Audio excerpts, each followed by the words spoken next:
Millionaire invited a homeless girl to dinner on Christmas Eve. The next day he proposed to her. The violin's cry pierced through Manhattan's winter darkness, haunting and beautiful against the city's mechanical pulse. Snow fell in lazy spirals, catching in the warm glow of street lamps that lined the narrow alley behind Carnegie Hall. Sarah Mitchell's fingers, red and raw from the cold, danced across the strings of her battered violin, drawing out notes that seemed too pure for such a desolate setting. She hadn't eaten in 2 days, but hunger was a distant thought as she played Tchaikovsky's Violin Concerto in D major. The piece flowed from muscle memory, each note a reminder of warmer days in Juilliard's practice rooms.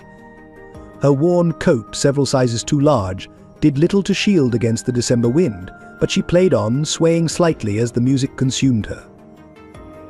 Alexander Foster had just left another meaningless board meeting when he heard it. He stopped mid-stride, his Italian leather shoes crunching in fresh snow. The melody floated above the city noise, impossible to ignore. Following the sound, he found himself in the alley, watching a woman perform for an audience of shadows. Her face was half hidden by a threadbare scarf, but there was an unmistakable elegance in her posture, a dignity that defied her circumstances. The violin itself was a contradiction, clearly expensive once, now showing signs of desperate care. Alex stood transfixed as she reached the concerto's crescendo, her body trembling with either emotion or cold, perhaps both. The final note hung in the air like a prayer. Sarah lowered her violin, exhaustion suddenly overwhelming her. The world tilted sideways, the alley's brick walls blurring into a rusty smear. She was vaguely aware of her knees buckling, of the precious violin slipping from her grasp. Alex moved without thinking, crossing the distance in 3 long strides. He caught both Sarah and the violin before either could hit the ground. Up close he could see how pale she was, feel how little substance there was beneath the oversized coat. But, "Hey, stay with me," he said urgently, cradling her head as her eyes fluttered. "What's your name?" "Sarah," she whispered, fighting to focus on his face. "Please, the violin." "It's safe," he assured her, already shrugging off his cashmere coat to wrap around her. "But you're not. I'm getting you to a hospital." Her last conscious thought was of his warmth, and how strange it felt to be held by someone wearing a suit that cost more than a year of her life on the streets. Then darkness claimed her, the city's symphony fading to silence. The fluorescent lights of Mount Sinai Hospital cast harsh shadows across Sarah Mitchell's face as she lay unconscious, the steady beep of monitors marking time in the private room Alexander Foster had secured. At 32, her features held traces of the beauty that once graced concert programs and society pages, though years of hardship had left their mark in the fine lines around her eyes and the hollow curves of her cheeks. 17 months earlier, Sarah had been preparing for her debut as a featured soloist with the New York Philharmonic. The daughter of Richard Mitchell, CEO of Mitchell Global Investments, she'd grown up in a world of privilege that never quite felt like her own. From the age of 4, when she first held a violin, music had been her true inheritance. Her mother, Catherine, a former opera singer, had recognized the raw talent in her daughter's first awkward bow strokes. The Mitchell mansion on the Upper East Side had echoed with Sarah's practice sessions, hour after hour, year after year. While other children played with dolls, she mastered scales. While teenagers went to parties, she performed in recitals. By 16, she had earned a spot at Juilliard's pre-college program. Her father, though often absent, had shown his pride by gifting her a 1735 Garnery violin for her 18th birthday. "Music isn't practical," he'd said, even as he handed her the priceless instrument, "but you make it sound like it could save the world." Sarah had flourished at Juilliard, graduating at the top of her class. Critics praised her technical precision and emotional depth, marking her as a rising star in classical music. She began touring with chamber orchestras, building a reputation that extended beyond her family name. The New York Times had called her a rare talent who translates centuries-old compositions into living, breathing stories. Then came the fall. It started with whispers, then headlines. Mitchell Global Investments was under federal investigation. Words like fraud and Ponzi scheme appeared in the same sentences as her father's name. Sarah had been practicing Tchaikovsky's Violin Concerto when the FBI raided their home. She remembered the way her bow had frozen mid-stroke, the notes dying in her throat as agents filled their marble foyer. The scandal unfolded like a symphony of destruction. Thousands of investors had lost their life savings. Her father's partners turned against him, each claiming ignorance of the massive fraud. Evidence mounted of a decades-long scheme that had funded their luxurious lifestyle. Sarah watched her mother retreat into herself, taking too many pills with too much wine, as their world crumbled. I didn't know Richard Mitchell had told her through the prison visitation glass, his prestigious suits replaced by orange jumpsuit. I swear to you, Sarah, I didn't know it had gone this far. But the evidence suggested otherwise. Every luxury they'd enjoyed, her education, her violin, their home, had been bought with other people's shattered dreams. The guilt was suffocating. Sarah cancelled her upcoming performances, unable to face audiences who might have lost everything to her family's greed. The assets were frozen, then seized. Their home was confiscated. Catherine Mitchell disappeared one night, leaving only a note, "I can't face what we've become." They found her car by the Hudson River 3 days later. Sarah never saw her mother's body. The current had taken that final goodbye from her too. Alone and penniless, Sarah had sold everything except her violin. She couldn't part with it, though its value could have sustained her for years. It was more than an instrument, it was the only part of her identity that felt real, untainted by her father's crimes. She tried teaching music lessons, but parents pulled their children away when they recognized her name. Every door closed before she could prove herself separate from her father's sins. Former friends stopped returning calls. Society patrons who had once competed to host her now pretended they'd never met. The first night she'd slept on the streets, huddled in a doorway with her violin case clutched to her chest. Sarah had thought it would be temporary, but temporary hardship became weeks, then months. She learned the rhythm of survival, which shelters was safest, which restaurant workers might slip her leftover food, which subway stations had the best acoustics for busking. Pride had kept her from begging. Instead, she played. The violin became both salvation and curse, a reminder of everything she'd lost, yet the only thing keeping her from losing herself entirely. Some days she played until her fingers bled, the music pouring out like the tears she refused to shed. Winter was the worst. The cold crept into her bones, making her fingers stiff and clumsy on the strings. She learned to layer newspapers under her clothes, to find warmth in subway vents, to ignore the gnawing hunger that never quite went away. Through it all, she protected her violin with fierce devotion, wrapping it in stolen hotel towels to shield it from temperature changes that could damage the ancient wood. The shelter social workers tried to help, offering programs and possibilities, but Sarah couldn't bring herself to fill out the forms, to write down a name that had become synonymous with financial ruin. Instead, she retreated further into her music, playing pieces from memory in hidden corners of the city. She kept track of time through the changing seasons, through the repertoire she played.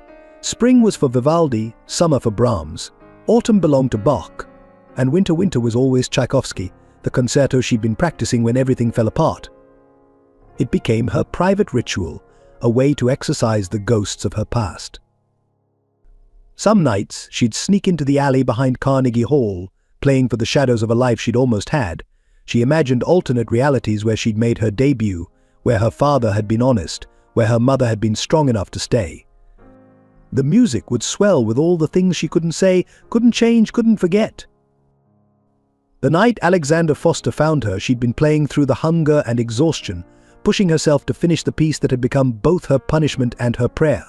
The last thing she remembered was how warm his coat felt, how gentle his hands were as he caught her falling. It was the first time in 17 months that anyone had touched her with kindness.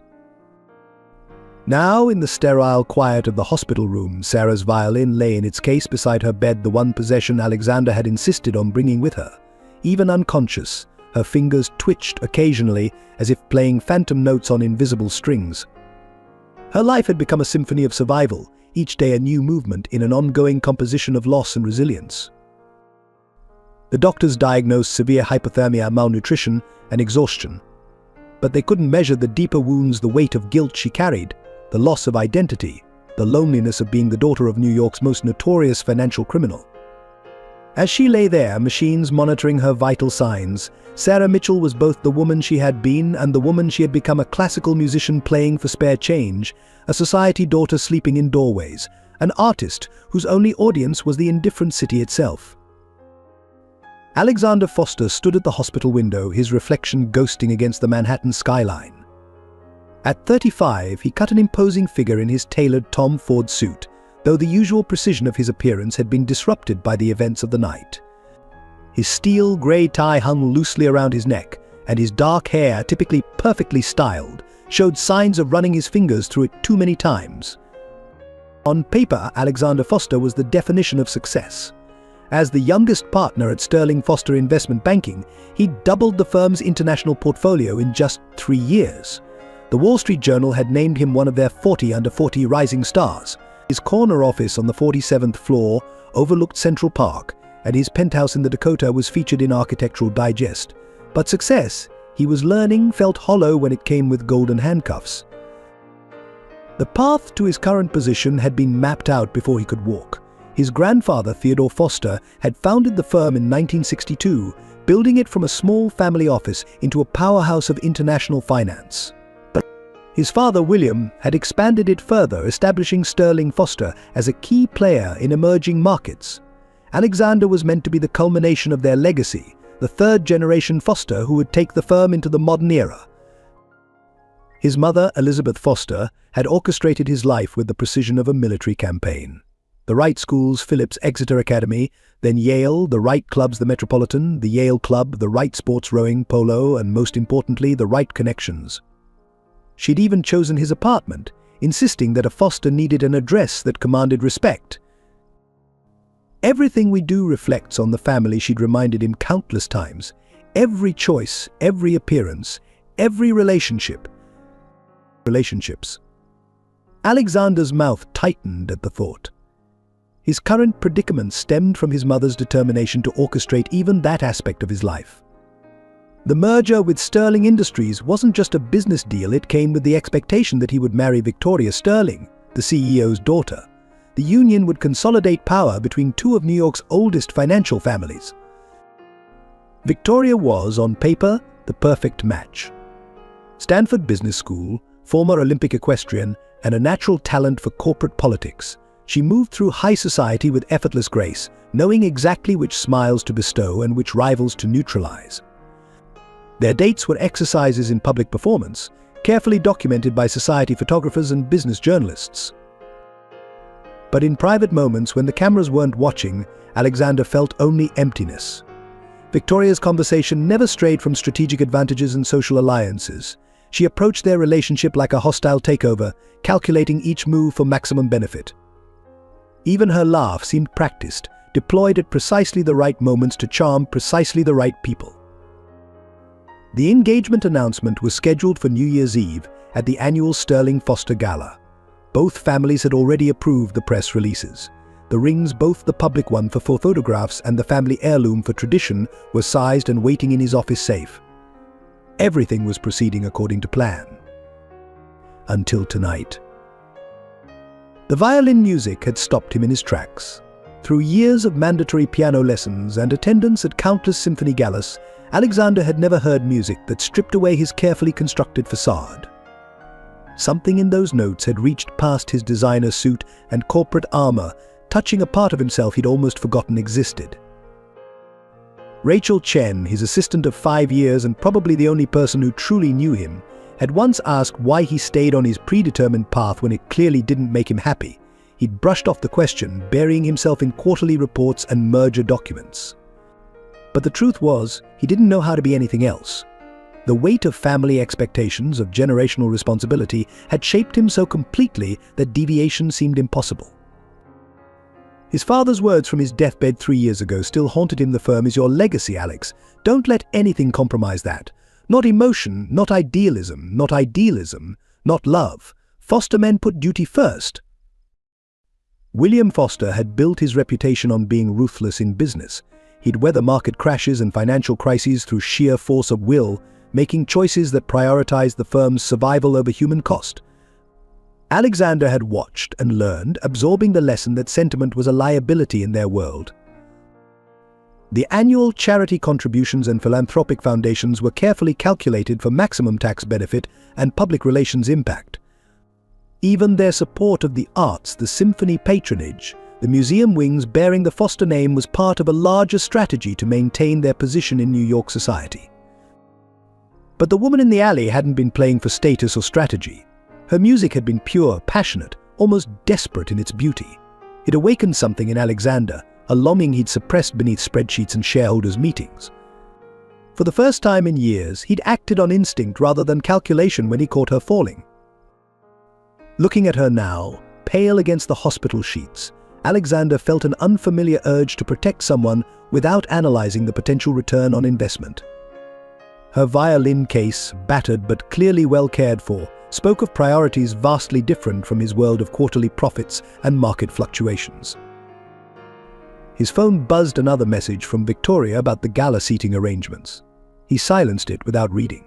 Instead, he found himself studying Sarah's face, wondering about the story behind her presence in that alley.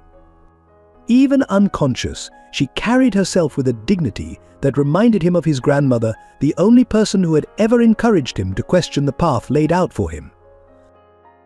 Margaret Foster had been different from the rest of the family.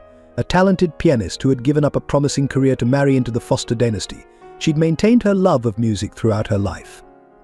Some of Alexander's few genuine childhood memories were of sitting beside her at the grand piano in their Southampton house, watching her hands dance across the keys. "There's more to life than balance sheets," Alex she'd told him once. "Sometimes the most valuable things can't be quantified." She died shortly after his graduation from Yale, before he could fully appreciate her wisdom. The piano in his penthouse, a Steinway that cost more than most cars, remained untouched. It was for show, like so much else in his life. Sarah Mitchell stirred slightly in her sleep, her fingers moving as if playing invisible strings. Alexander found himself wondering what she would think of his world, the artificial smiles, the strategic marriages, the carefully curated appearances. Somehow he suspected she would see right through it all. A soft knock at the door interrupted his thoughts. Rachel entered quietly, carrying his laptop and a fresh shirt. Her efficiency was legendary, but it was her discretion he valued most. She took in the scene, her boss's disheveled appearance, the sleeping woman, the violin case without comment. "I've cleared your morning schedule," she said softly. "The Thompson meeting is pushed to next week. Your mother has called 3 times. Alexander nodded, not taking his eyes off Sarah. "Thank you, Rachel. And the press?" "Nothing yet, but you know how quickly that can change." Indeed he did. His world ran on information, on carefully managed narratives and strategic disclosures. How long before someone recognized the woman he'd brought to one of Manhattan's most expensive hospitals? How would the board react to headlines about a Foster heir consorting with a homeless violinist?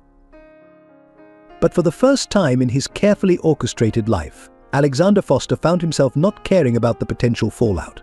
The music he'd heard in that alley had awakened something that couldn't be silenced by concerns about stock prices or society gossip. As dawn broke over the city, painting the hospital room in shades of gold and promise, Alexander made a decision that would alter the course of not just his life, but the very foundations of the world he'd been born to rule. Elizabeth Foster swept into Mount Sinai Hospital like a perfectly coiffed hurricane, her Hermes scarf fluttering behind her as she made her way to the private wing. At 62, she remained a formidable presence in New York society, her silver hair styled in an elegant bob that framed a face maintained by Manhattan's most exclusive dermatologists. Her Chanel suit whispered old money with every step, and her pearls, a Foster family heirloom, gleamed under the fluorescent lights. "Where is he?" she demanded at the nurse's station, not bothering with pleasantries. "Alexander Foster." "My son." Behind her trailed James Thompson, CEO of Sterling Industries and father of Victoria, her soon-to-be daughter-in-law. At 68, Thompson carried himself with the rigid posture of a man accustomed to being obeyed.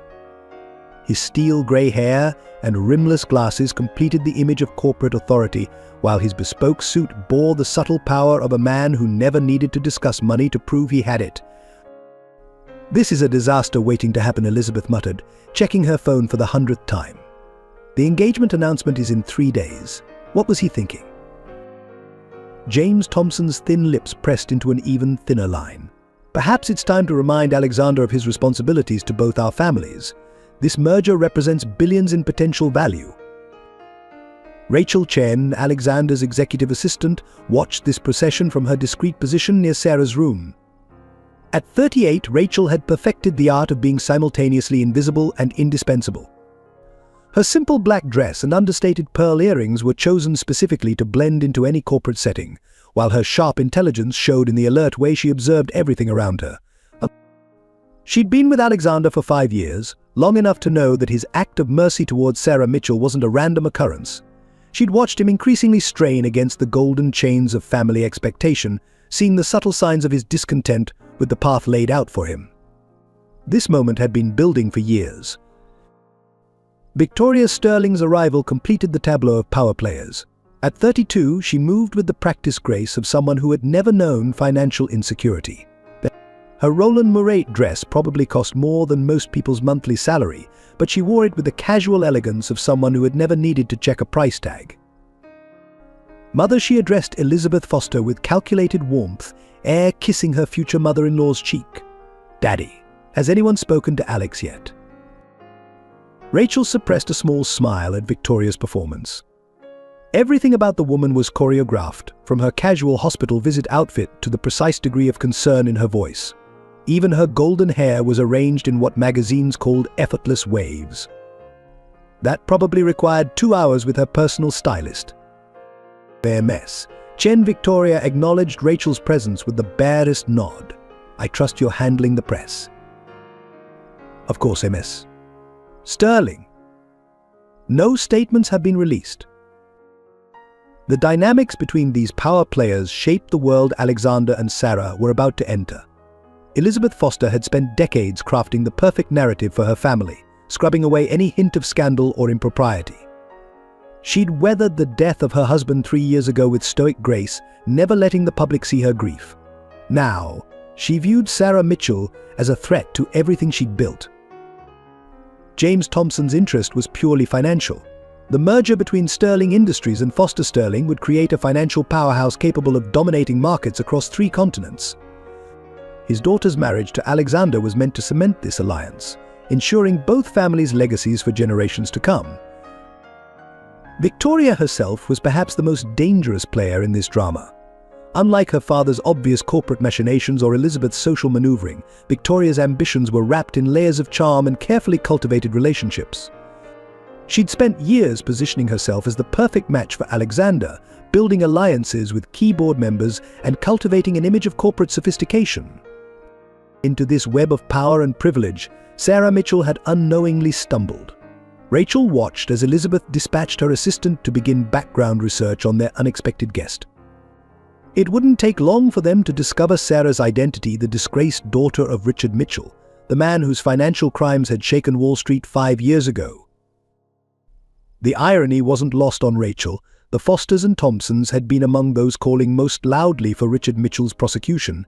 Their firms had helped carve up the remains of his financial empire, all while maintaining a public stance of moral outrage. Now his daughter lay in their hospital, under their protection, a living reminder of how quickly fortune's wheel could turn. Dr. Emily Rodriguez, the attending physician, provided an unexpected ally in this unfolding drama. A brilliant doctor who had worked her way up from a childhood in the Bronx, she took one look at the assembled power players and decided to protect her patient's privacy.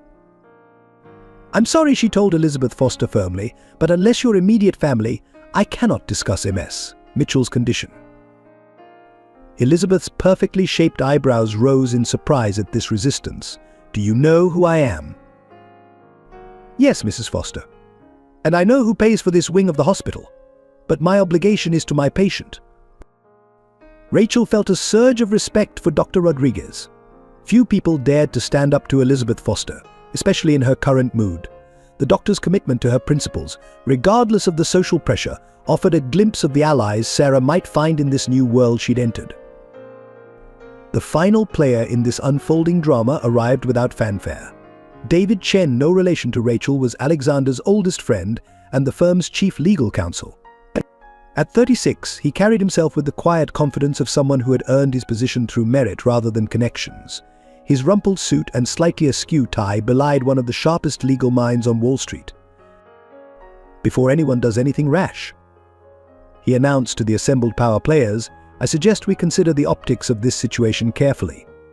The press would love a story about a foster heir helping a musician in distress. It's the kind of human interest piece that could actually boost our image ahead of the merger." David's pragmatic approach, turning potential scandal into advantage, momentarily silenced the others.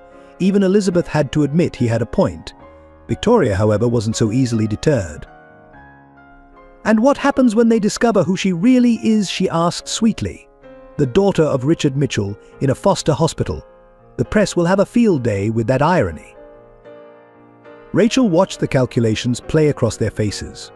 Each person in this tableau had their own agenda, their own vision of how this situation should play out. Elizabeth wanted to protect the Foster name at all costs. James Thompson wanted his merger secured. Victoria wanted her carefully planned future unchanged. David sought to minimize legal exposure while maximizing positive PR potential. None of them, Rachel noted, seemed particularly concerned with what Alexander wanted, let alone what might be best for Sarah Mitchell. As if summoned by these thoughts, Alexander emerged from Sarah's room. He had changed into the fresh shirt Rachel had brought, but his usual corporate polish remained somewhat diminished. Something in his stance, however, suggested he was ready for the battle ahead. "Mother," he acknowledged Elizabeth first, protocol ingrained by years of training. "Mr. Thompson." "Victoria. I assume you're all here to tell me what a mistake I'm making." The gathered power players exchanged glances, each waiting for someone else to speak first. It was Elizabeth who finally broke the silence, her voice carrying the weight of generations of foster authority. "Alexander, darling, let's discuss this privately. I'm sure we can find a suitable solution that benefits everyone." Rachel recognized the tone. It was the same one Elizabeth had used when Alexander had briefly considered leaving the firm to teach economics at Columbia. The same tone that had guided him back to the path his family had chosen, away from any deviation that might tarnish the Foster legacy. But something was different this time. Perhaps it was the music Rachel had heard him describe from the alley. Perhaps it was the quiet dignity of the woman sleeping in the hospital room. Whatever the cause, Alexander Foster stood straighter, more resolved than she had ever seen him. The battle lines were drawn. On one side stood the collected power of New York's financial elite, their world orchestrated through mergers and marriages, their values measured in stock prices and social standing. On the other, a homeless violinist whose music had somehow cracked the perfect facade of their golden heir. Rachel Chen settled into her chair, prepared to witness the coming storm. In her years of managing Alexander's life, she had never seen him take a stand against his family's wishes. But as she watched him face down the assembled architects of his destiny, she realized that Sarah Mitchell's violin had awakened something that all their power and privilege couldn't control. The first thing Sarah noticed when she regained consciousness was warmth, real, enveloping warmth that she hadn't felt in months. The second was the steady beeping of hospital monitors, a rhythm so different from the street symphonies she'd grown accustomed to. Her eyes fluttered open, adjusting to the soft morning light filtering through expensive curtains. "Welcome back," a gentle voice said.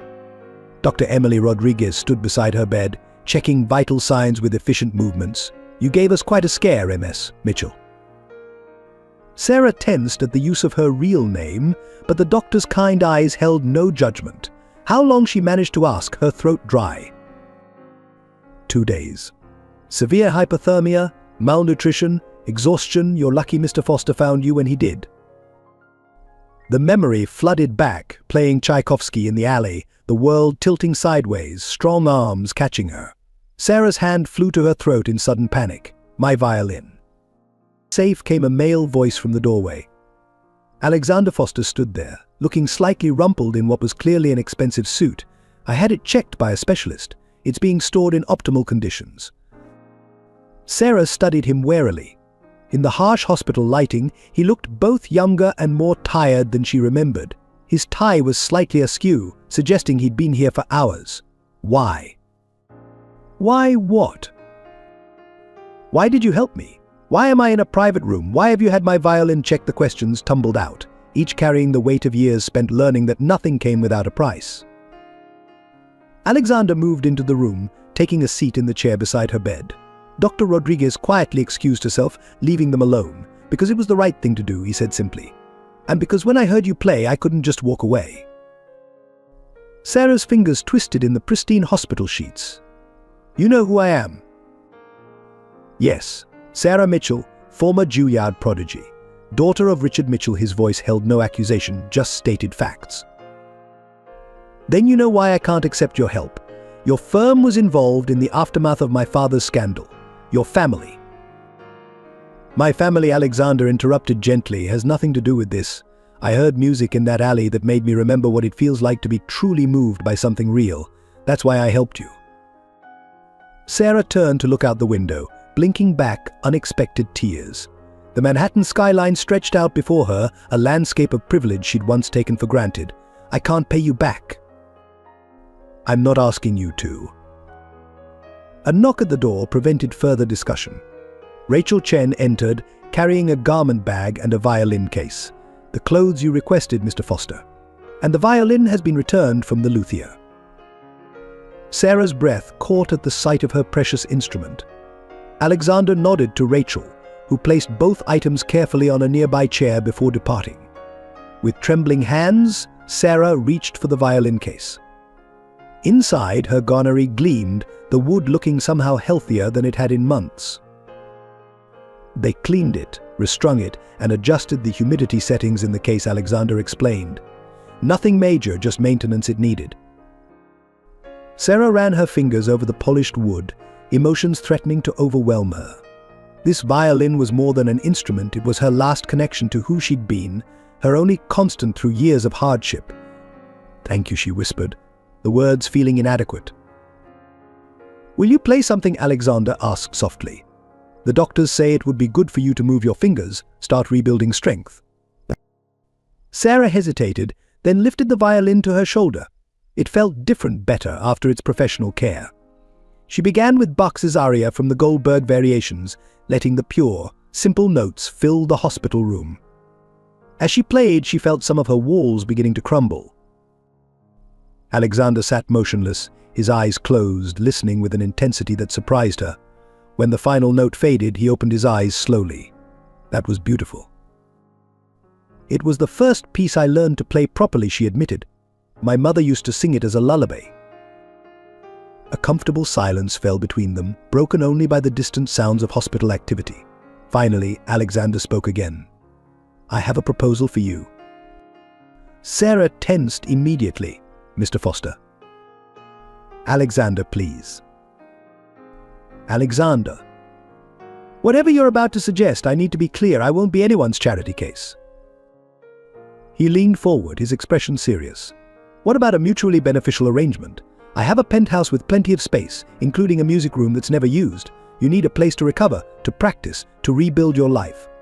Stay, not as a charity case, but as a musician in residence. Sarah's laugh held no humor. A musician in residence? In a Wall Street executive's penthouse? What would your world think of that? My world, Alexander said with surprising bitterness, could use a little shaking up. Besides, the publicity of helping a talented musician get back on her feet could be good for the firm's image. So I'd be a PR stunt. You'd be whatever you want to be. I'm offering you space, security, and a chance to play music again without worrying about survival. What you make of that opportunity is entirely up to you.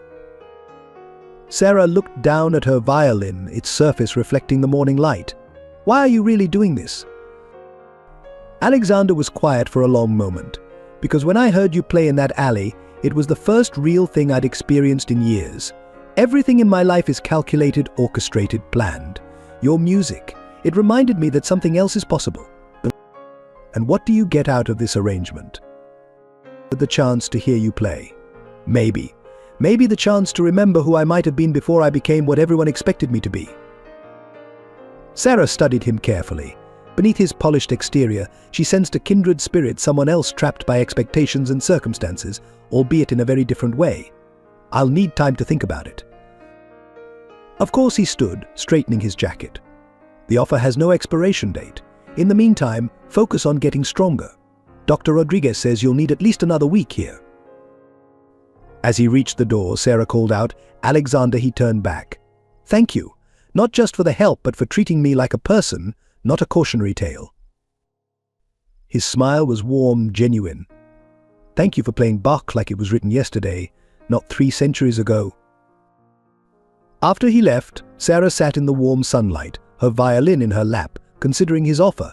She'd learned the hard way that nothing in life came without strings attached, but as she ran her fingers over her restored instrument, she wondered if sometimes the strings might be worth playing. Throughout the day, hospital staff came and went. Dr. Rodriguez checked her progress, prescribed vitamins and a careful nutrition plan. Physical therapists helped her regain strength in her muscles. Through it all, Sarah kept her violin close, occasionally playing quiet scales when she thought no one was listening. That evening, Rachel Chen returned with more clothes, simple but high-quality pieces that somehow looked like things Sarah might have chosen herself. "He asked me to help you feel comfortable," Rachel explained, arranging the items in the room's closet. "But not to overwhelm you." "He's very thoughtful," Sarah said carefully. Rachel paused in her organizing. "Yes, he is. When he's allowed to be," she turned to face Sarah directly. "Whatever you decide about his offer, know that you've already done something remarkable. You've made Alexander Foster act on pure instinct for the first time in his adult life." As night fell over Manhattan, Sarah played softly in her hospital room, working through pieces she hadn't dared attempt on the streets. Each note felt like a step towards something new, something that frightened and excited her in equal measure. In his office 40 blocks away, Alexander Foster sat at his desk, quarterly reports forgotten as he listened to a recording Rachel had quietly made of Sarah's Bach performance. For the first time in years, he felt the stirring of something genuine, something that couldn't be quantified in spreadsheets or measured in stock prices. Neither of them knew it yet, but that hospital room had become the overture to a composition. Neither of them could have predicted a piece that would challenge everything they thought they knew about music, money, and the masks people wear to survive. Alexander Foster's penthouse occupied the top 2 floors of one of Manhattan's most prestigious buildings. Floor-to-ceiling windows offered panoramic views of Central Park, while the interior showcased a carefully curated collection of modern art and designer furniture. On this particular evening, he stood in his rarely used music room, watching Sarah Mitchell take in her surroundings. "This is," she trailed off, her fingers hovering over the pristine Steinway grand piano. "Overwhelming," he offered, noting her hesitation. "Excessive," she corrected, but there was a hint of amusement in her voice. After a week in the hospital, some of her strength had returned, though she still moved with careful deliberation. The clothes Rachel had selected, a simple cashmere sweater and well-fitted jeans, made her look more like the conservatory graduate she was than the homeless musician he'd found in the alley. "The piano was my grandmother's idea," Alexander explained, watching as Sarah circled the instrument. "She insisted every Foster should have one, even if we never played it." "May I?" Sarah gestured to the piano bench. At his nod, she sat down, running her fingers lightly over the keys without pressing them. "It's never been played, has it?" "How can you tell?" "The keys are too perfect. Music leaves marks, Mr. Foster, not just on the instruments, but on the people who play them." Alexander leaned against the doorframe, loosening his tie. "I thought we agreed on Alexander." She smiled faintly but didn't respond, finally pressing one key.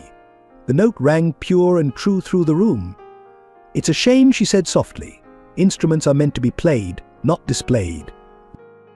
"Then play it."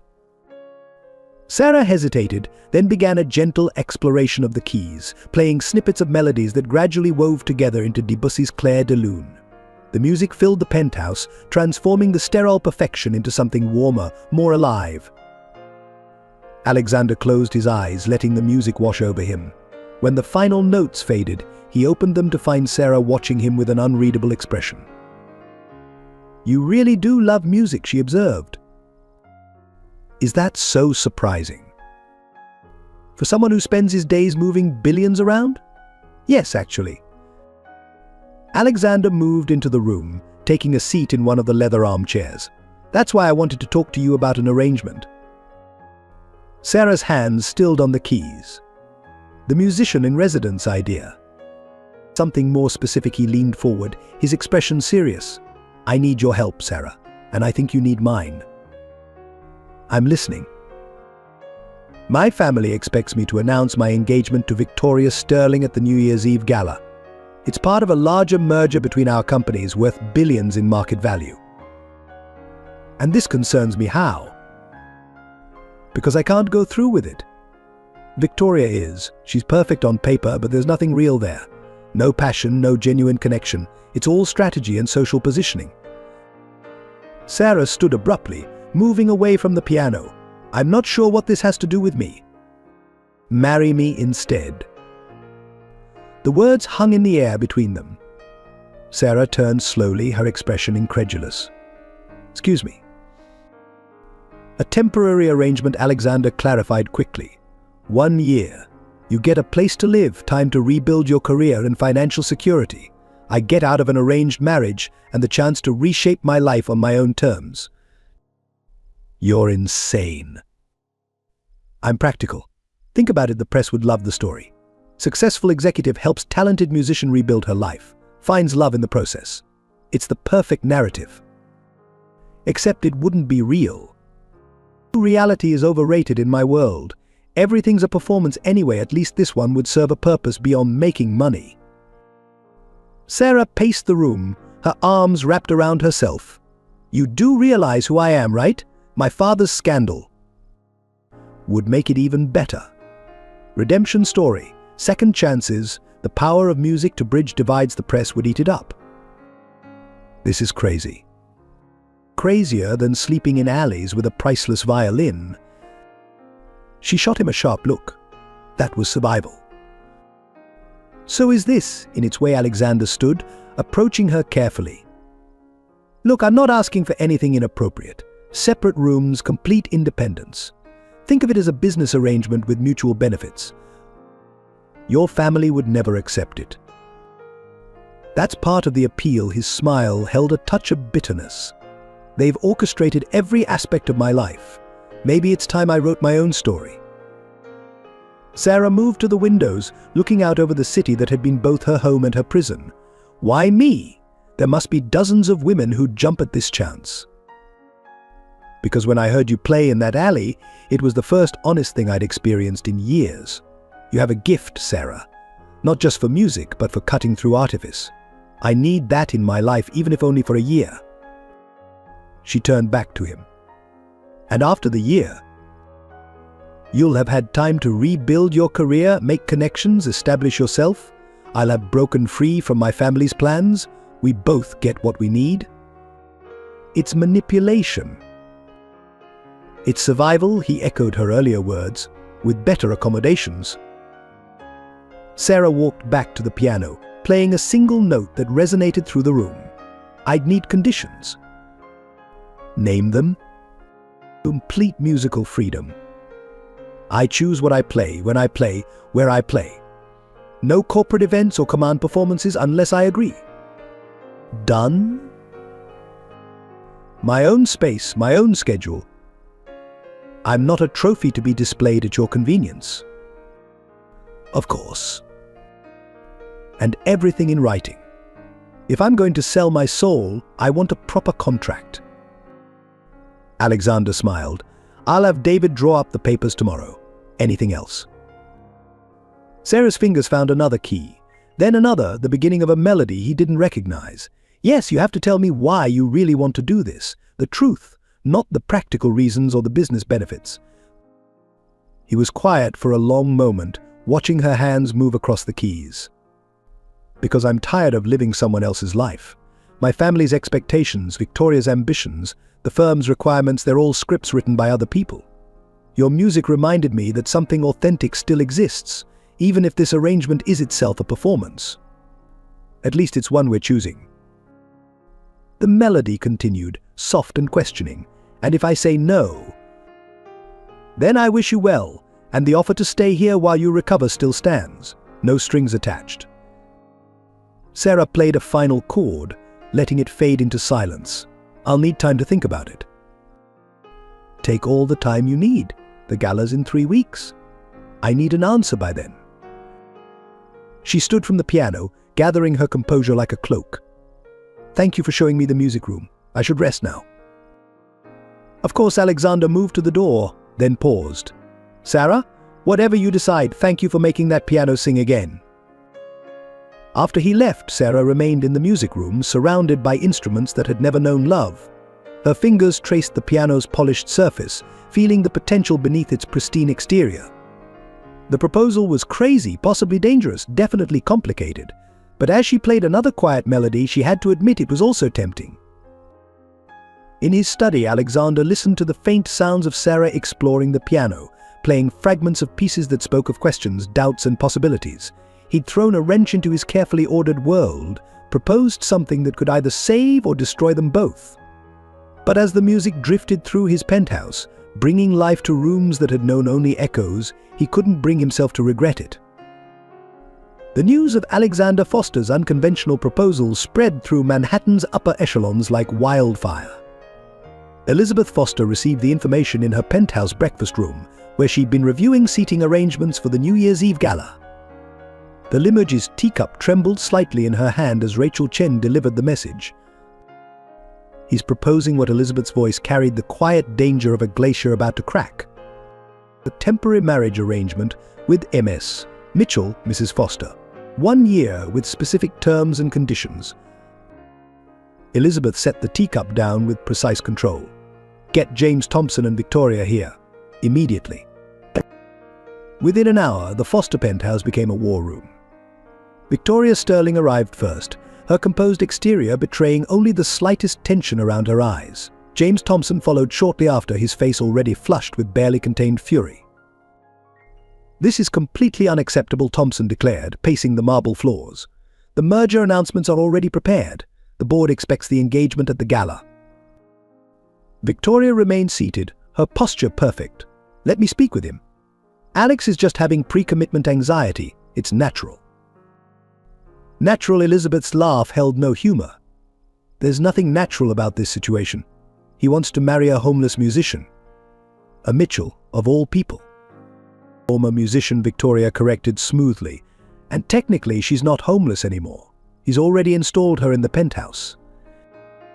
Elizabeth's eyes narrowed. "You seem very calm about this, Victoria." "Because I know Alexander.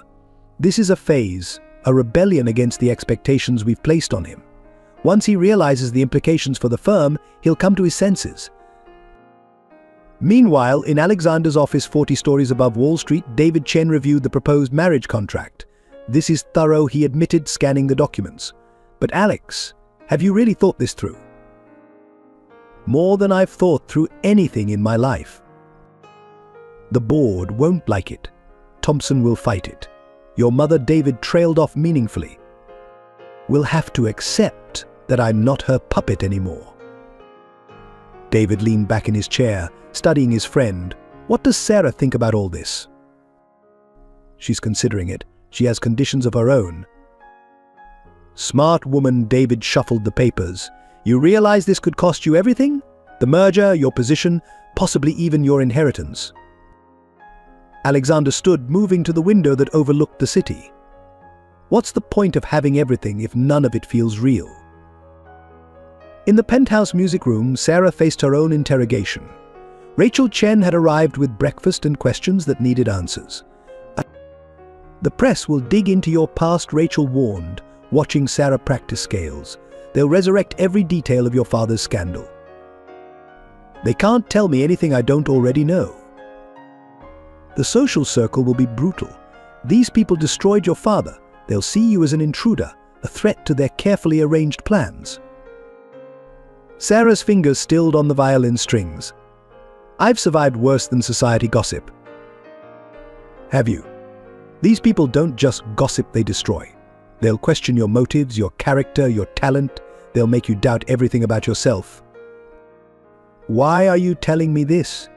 Rachel's expression softened slightly. "Because if you're going to do this, you need to be prepared. And because I think Alexander needs someone exactly like you in his life, someone real, someone who understands that music matters more than money." The resistance mounted as the day progressed.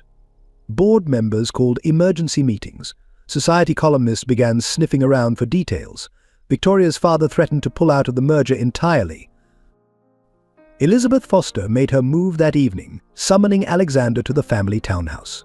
The drawing room, with its oil paintings of foster patriarchs, provided the perfect setting for her intervention. "You cannot do this," she stated flatly when Alexander arrived. "I won't allow it. I'm 35 years old, Mother. You don't have the power to allow or disallow my choices anymore." "Don't I? Who do you think controls the family voting shares? Who maintains the relationships that keep this firm running? Your grandfather built this legacy, your father expanded it, and now you want to risk everything for some music teacher." "She's not just a music teacher." "No, she's Richard Mitchell's daughter. Have you lost your mind completely? Do you know what this will do to our reputation?" Alexander's voice remained steady. "Maybe our reputation could use some humanity." "Humanity?" Elizabeth laughed bitterly. "Is that what you think this is? This girl is using you, Alexander. She sees a chance to rebuild her family's name on our foundation." "You don't know her." "I know her type. The fallen socialite, the struggling artist. It's a story as old as money itself. She's playing you like that violin of hers." Alexander stood, his patience finally breaking. "No, Mother. You're the one who's been playing me, my whole life, arranged like notes on a score you wrote. Well, I'm writing my own music now." He left Elizabeth standing in the drawing room, surrounded by portraits of men who had always done what was expected of them. Back at the penthouse, Sarah faced her own demons. The violin was in her hands, but the music wouldn't come. Doubt crept in with the evening shadows. Was she really considering this? Trading one form of survival for another? The sound of the elevator announced Alexander's return. He found her in the music room, staring out at the city lights. "Rough day?" she asked without turning. "You could say that. My mother sends her regards, though not in those exact words." Sarah smiled faintly. "Rachel warned me about the resistance we'd face. Your world doesn't like interruptions to its carefully planned programs." "Our world," he corrected gently. "If we do this, you'll be part of it too." "That's what frightens me." She turned to face him. "I've seen what that world does to people. It took my father's soul before it took his freedom. It drove my mother till she stopped abruptly." Alexander moved closer, careful to maintain a respectful distance. "We don't have to do this. The offer to stay here, to rebuild on your own terms, still stands." "But you need an answer soon." "The gala." "Yes, they." Sarah lifted her violin, playing a few quiet notes that seemed to question the very air around them. "Tell me something true, Alexander. Something you've never told anyone." He was quiet for a long moment, listening to her violin's soft inquiries. "I hate what I've become," he finally said. "Every morning I put on a suit that feels like armor, walk into meetings where nothing real is ever said, make decisions that affect thousands of lives based on numbers on a screen. I'm good at it. But it's killing something inside me. When I heard you play in that alley, it was like remembering I had a soul." The violin's melody shifted, becoming something more complex, more understanding. "I hate what I lost," Sarah responded. "Not the money or the status, those were always more cage than comfort. But the music. I used to play with such certainty. Now every note feels like a question I'm afraid to answer." They stood in the growing darkness, the city lights creating a backdrop to their shared confessions, the violin's song wove around them, speaking of loss and possibility, fear and hope. Finally, Sarah lowered her instrument. "I need one more day, to be sure." "Of course." As Alexander turned to leave, Sarah called after him. "For what it's worth, I think you have more soul than you realize. It's in how you listen." That night, in separate rooms of the same penthouse, they both lay awake. Alexander thought about board meetings and merger documents, about his mother's cold fury and Victoria's calculated calm. Sarah thought about alley performances and hospital rooms, about second chances and the price they commanded. In the morning, they would face more resistance. Victoria would make her counter moves. The board would demand explanations. Society columnists would sharpen their knives. But for now, in the quiet hours, there were just two people standing at the edge of something that could either save or destroy them both. The violin sat in its case, waiting for tomorrow's decision. In its polished surface, it held reflections of everything they both stood to gain and lose, a mirror of possibilities that would soon become choices. The morning Sarah accepted Alexander's proposal dawned clear and cold over Manhattan. She found him in his home office, already immersed in financial reports and market analyses. Without preamble, she placed a single sheet of music on his desk box air on the G string. "My terms," she said quietly. "Written in the language I trust most." Alexander studied the score, noting the careful annotations she had made in the margins. Each marking represented a condition: her independence, her musical freedom, her right to maintain her artistic integrity. The final measure contained her answer, a simple yes. "Are you certain?" he asked, looking up at her. "No, but I'm ready to play this particular piece." Their announcement sent shockwaves through New York's financial district. Sterling Industries stock dropped 3 points in the first hour of trading. Victoria Sterling's carefully composed mask cracked for precisely 2 seconds before she recovered, issuing a gracious statement about wishing Alexander every happiness. The society columns exploded with speculation and barely veiled insinuations. But in the weeks that followed, something unexpected began to develop within the controlled environment of the Foster penthouse. It started with breakfast, Sarah's quiet presence at the kitchen counter, drinking tea and practicing fingering exercises while Alexander reviewed the morning's market reports. They rarely spoke, but the silence held a comfortable quality that neither had experienced before. Music began to fill the previously sterile spaces. Sarah approached her practice sessions with disciplined dedication, working through technically demanding pieces with methodical precision. Alexander found himself lingering in his home office, door slightly ajar, letting Paganini's Caprices or Bach's Partitas provide a soundtrack to his financial analysis. One evening, returning late from a particularly contentious board meeting, Alexander found Sarah at the Steinway, working through a challenging passage of Rachmaninoff's Piano Concerto No. 2. He paused in the doorway, his tie loosened, watching her hands move across the keys with growing confidence. "Rough day?" she asked without stopping. "How can you tell?" "Your footsteps. They're heavier when you're carrying the weight of other people's expectations." He smiled despite himself, moving into the room. "The board is concerned about the merger." "You mean they're concerned about me?" "They're concerned about change. It makes markets nervous." Sarah's hands stilled on the keys. "Markets or people? Is there a difference in my world?" She turned to face him, her expression thoughtful. "Play something with me?" "I haven't touched a piano in years." "Then it's time to remember." She moved over on the bench, making space for him. Hesitantly, Alexander sat beside her. The last time he'd played had been under his grandmother's guidance, before Yale, before his life had been reduced to profit margins and market shares. Sarah placed his hands on the keys, positioning them for a simple duet. "Follow my lead," she instructed, beginning the familiar melody of heart and soul. It's not about perfection, it's about connection. Slowly, awkwardly at first, Alexander began to play.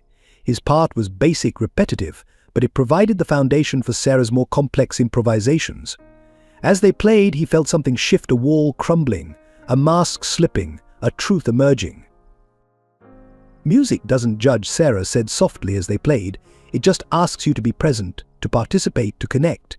Everything else, technique, perfection, performance, that comes later."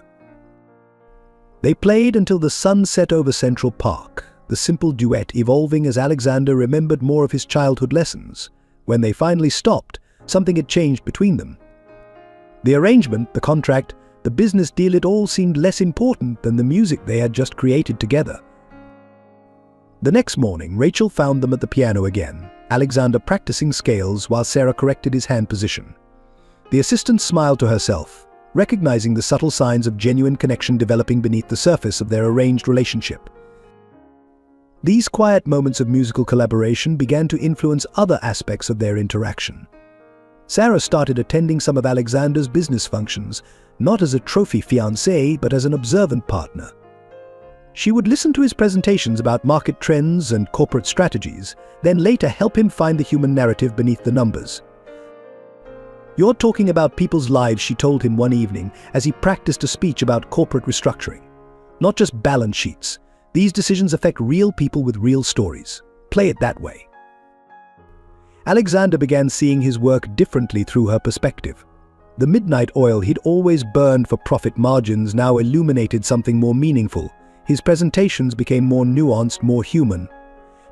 The board, initially skeptical, noticed the change. His proposals started generating more support, even as they prioritized sustainable growth over quick returns. In turn, Sarah found her music evolving through their conversations about business and value. "It's not so different," she mused one evening, working through a particularly challenging sonata. "You analyze market patterns, I interpret musical patterns. You look for opportunities in chaos, I find harmony in discord." Their engagement had been meant as a performance, but the script was changing. They began having dinner together most evenings, discussing their respective days. Alexander would explain complex financial concepts, while Sarah helped him understand the mathematical precision behind Bach's compositions.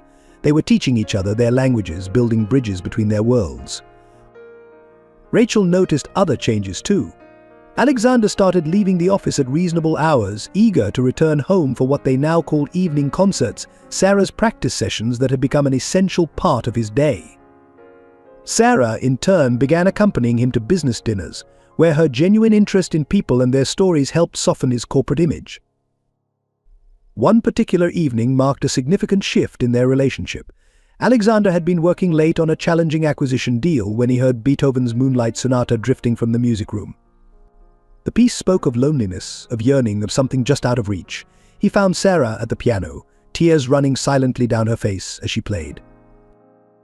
Without thinking, he sat beside her on the bench, not touching, just present. When she finished playing, she didn't wipe away her tears or try to hide them. "It was my mother's favorite," she explained quietly.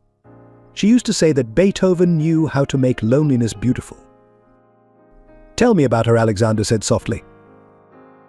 For the first time, Sarah spoke about her mother's descent into depression after the scandal, about finding the goodbye note, about the river that had taken her last parent from her.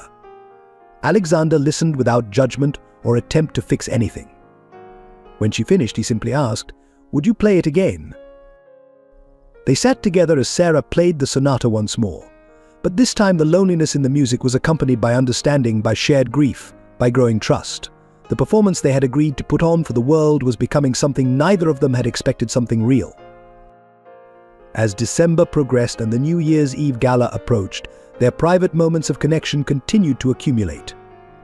Small gestures, Alexander bringing Sarah tea during her practice sessions, Sarah leaving encouraging notes on his market reports, began to feel less like maintaining appearances and more like genuine care. The public still saw what they expected to see: a strategic alliance, a reformed socialite, a corporate heir's act of charity. But in the quiet moments between performance and reality, between music and finance, between their past lives and their present choices, Alexander and Sarah were composing something new, a duet neither of them had planned to play.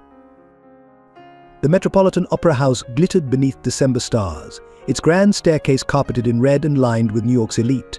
The annual Winter Charity Gala, traditionally one of the season's most prestigious events, had taken on additional significance this year. It would mark Alexander Foster and Sarah Mitchell's first official public appearance as an engaged couple. Inside her dressing room at the penthouse, Sarah stood before a full-length mirror, examining her reflection. The midnight blue gown, selected by Rachel with characteristic attention to detail, struck the perfect balance between elegance and restraint. Its classic silhouette spoke of old-world sophistication, while avoiding any hint of ostentation crucial for a woman in her unique position. "Are you ready?" Alexander appeared in the doorway, immaculate in his tuxedo. He paused, taking in her appearance with evident appreciation. "No," Sarah answered honestly, adjusting her grandmother's pearl earrings, the only pieces of jewelry she'd kept from her previous life. "But I will be by the time we arrive." The drive to Lincoln Center passed in contemplative silence. Sarah's violin case rested between them. Her performance tonight would either legitimize their relationship in the eyes of society or confirm every skeptical whisper about her motives.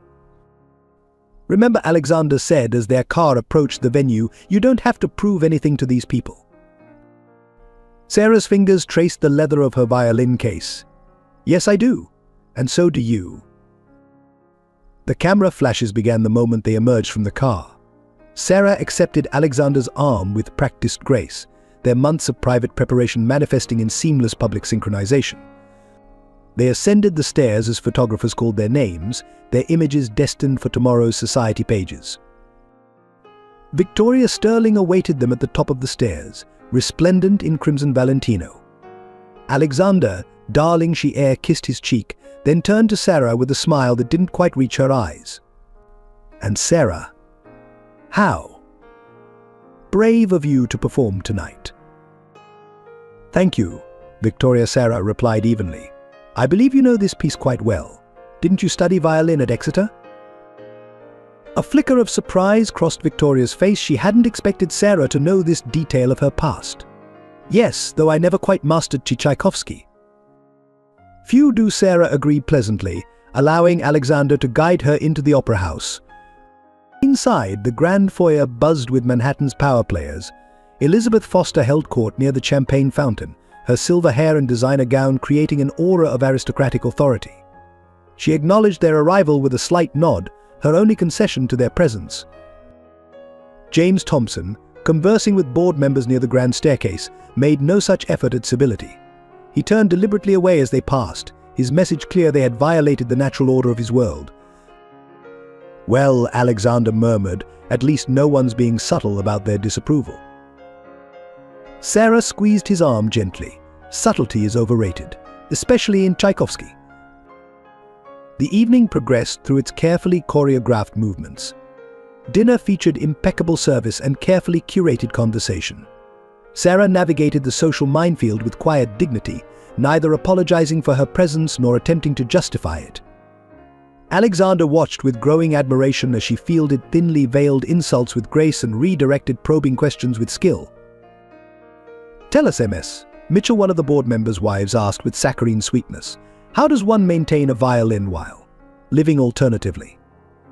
With great care and dedication, Sarah replied calmly. Music requires devotion regardless of circumstances. Don't you find that true in your own work with the youth orchestra program? The woman blinked, caught off guard by Sarah's knowledge of her charitable works.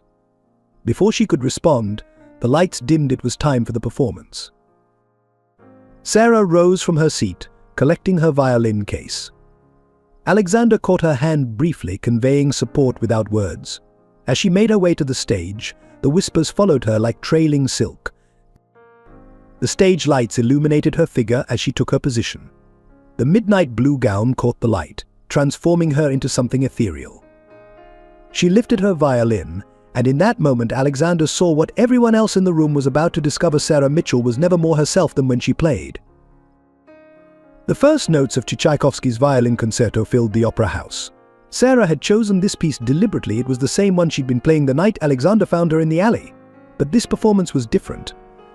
This wasn't survival or desperation, this was mastery. Her bow moved across the strings with absolute precision, drawing forth notes that soared through the space with crystalline clarity. The technically challenging passages that had once served as her shield against the world now became a declaration of strength. Each phrase spoke of resilience, of beauty forged in adversity, of music that transcended circumstance. Alexander watched from his seat as the room's atmosphere transformed. The whispers ceased. The subtle sneers faded. Even Elizabeth Foster leaned forward slightly, her composed mask slipping to reveal genuine surprise. Victoria Sterling's face remained carefully neutral, but her fingers gripped her champagne glass with increasing tension as Sarah approached the piece's most demanding section. When Sarah navigated the difficult passage flawlessly, Victoria set her glass down with perhaps more force than necessary. The final movement built to its conclusion, Sarah's violin singing with passionate intensity. As the last note hung in the air, there was a moment of absolute silence, that precious space between performance and reaction where true impact is felt. Then the applause began. Not the polite, obligatory kind that society events usually generated, but genuine, spontaneous appreciation. Sarah stood on stage, accepting the ovation with dignified grace, her eyes finding Alexander's in the crowd. In that moment, something shifted in the room's collective understanding. This was not a charity case or a social climber. This was an artist reclaiming her rightful place. As Sarah made her way back through the crowd, accepting congratulations with quiet poise, Alexander rose to meet her. Their carefully maintained public distance dissolved as he drew her into an embrace that surprised them both with its sincerity. "That was incredible," he whispered. "It was true," she replied softly. "Sometimes that's enough." The rest of the evening passed in a blur of congratulations and subtle repositioning as the social hierarchy adjusted to this new reality. Elizabeth Foster, ever the strategist, modified her approach immediately, claiming credit for supporting the arts through difficult times. James Thompson maintained his distance but could no longer justify open hostility. Victoria alone seemed unchanged, though her calculated smile had taken on a brittle quality. As they prepared to leave, she approached Sarah one final time. "Impressive performance," she said coolly. "One might almost forget where you were playing just a few months ago." Sarah met her gaze steadily. "Music is music, Victoria, whether it's played in an alley or an opera house. The only difference is who's ready to hear it." In the car ride home, Sarah finally allowed herself to relax, her head resting against Alexander's shoulder. "Do you think it made a difference?" "You changed the narrative tonight," he assured her. "They came expecting a scandal or a spectacle. You gave them artistry instead." "We're not done fighting, are we?" "No," he admitted, his hand finding hers in the darkness. "But at least now they know what they're fighting against." Back at the penthouse, Sarah carefully stored her violin, her fingers lingering on its case. The evening's performance had been more than a social debut, it had been a reclamation of identity. For the first time since her father's scandal, she had played not as Richard Mitchell's daughter or Alexander Foster's fiancée, but as herself, Sarah Mitchell, musician. Alexander watched her from the doorway, his bow tie undone, looking more relaxed than he had all evening. "Play something else," he requested softly. "Something just for us." Sarah smiled, lifting her violin once more. The gentle notes of Bach's air filled their private space, washing away the evening's performance to reveal something more intimate, more real. As she played, Alexander closed his eyes, and in that moment both of them understood that their arrangement had become something neither of them had anticipated. Elizabeth Foster's study in the family townhouse had always been a place where futures were decided. The morning after the gala, she sat behind her mahogany desk, surrounded by newspaper coverage of Sarah's performance. James Thompson occupied one of the leather chairs opposite her, while Victoria Sterling paced the Persian carpet with controlled agitation. "The Post is calling her the redemption violinist," Elizabeth said, her voice tight with displeasure. "The Times Arts section has a full-page feature on her triumphant return to classical music. This is not what we anticipated." "She played us all masterfully," Victoria observed, pausing by the window. "The humble artist, rising from adversity, it's perfect PR. Too perfect." James Thompson's face had maintained its habitual ruddy hue since the previous evening. "The board is wavering. Several members were at the gala. They're starting to see this as a positive publicity angle for the firm." "Then we need to change the story," Elizabeth declared, pressing a button on her intercom. "Send him in." The private investigator who entered bore little resemblance to his profession's noir stereotype. Michael Crawford wore an impeccable suit and carried a leather briefcase that could have belonged to any Wall Street executive. His reputation for discretion had made him the go-to investigator for Manhattan's elite. "What have you found?" Elizabeth demanded. Crawford opened his briefcase with methodical precision. MS Mitchell's recent history is well documented. The period immediately following her father's arrest holds few surprises. However, he paused, extracting a file. "There are some interesting connections from before the scandal." Victoria moved closer, her interest evident. "What kind of connections?" "It seems MS Mitchell had a brief involvement with Christopher Sterling during their time at Juilliard." Victoria's perfectly maintained composure slipped for a moment. "My brother? That's impossible. Chris never mentioned." "It ended badly," Crawford continued. "There were some concerning incidents. Mental health issues, arguments about her father's business practices. Your brother apparently tried to warn her about irregularities he'd noticed." Elizabeth leaned forward. "Can you prove this?" "There are records. Hospital visits, campus security reports, witness statements that were never filed." Crawford placed a thick folder on the desk. all of it carefully buried when the scandal broke. James Thompson's expression darkened. Christopher's death was ruled an accident. Yes, Crawford agreed smoothly. A car accident 3 months before Richard Mitchell's arrest. Very tragic, very convenient. The silence that followed was heavy with implication. Victoria had gone very still, her hands gripping the back of a chair. Does Alexander know about this? Not yet, Elizabeth replied, and that's our advantage. Meanwhile, across town, Sarah and Alexander were sharing a quiet breakfast in the penthouse kitchen. The morning papers lay scattered across the counter, their headlines prominently featuring last night's performance. Sarah was practicing finger exercises while Alexander reviewed overnight market reports from Asia. The elevator's arrival broke their peaceful routine. Rachel Chen entered, her usual composed expression troubled. "You need to see this," she said, placing a manila envelope on the counter. Alexander opened it, scanning the contents with growing concern. "Where did you get this?" "It was delivered to your office this morning. No sender identified." Sarah lowered her hands from her violin. "What is it?" Alexander hesitated before sliding the documents toward her. "Records. From Juilliard. About you and Christopher Sterling." The color drained from Sarah's face. Those records were sealed. Apparently not well enough.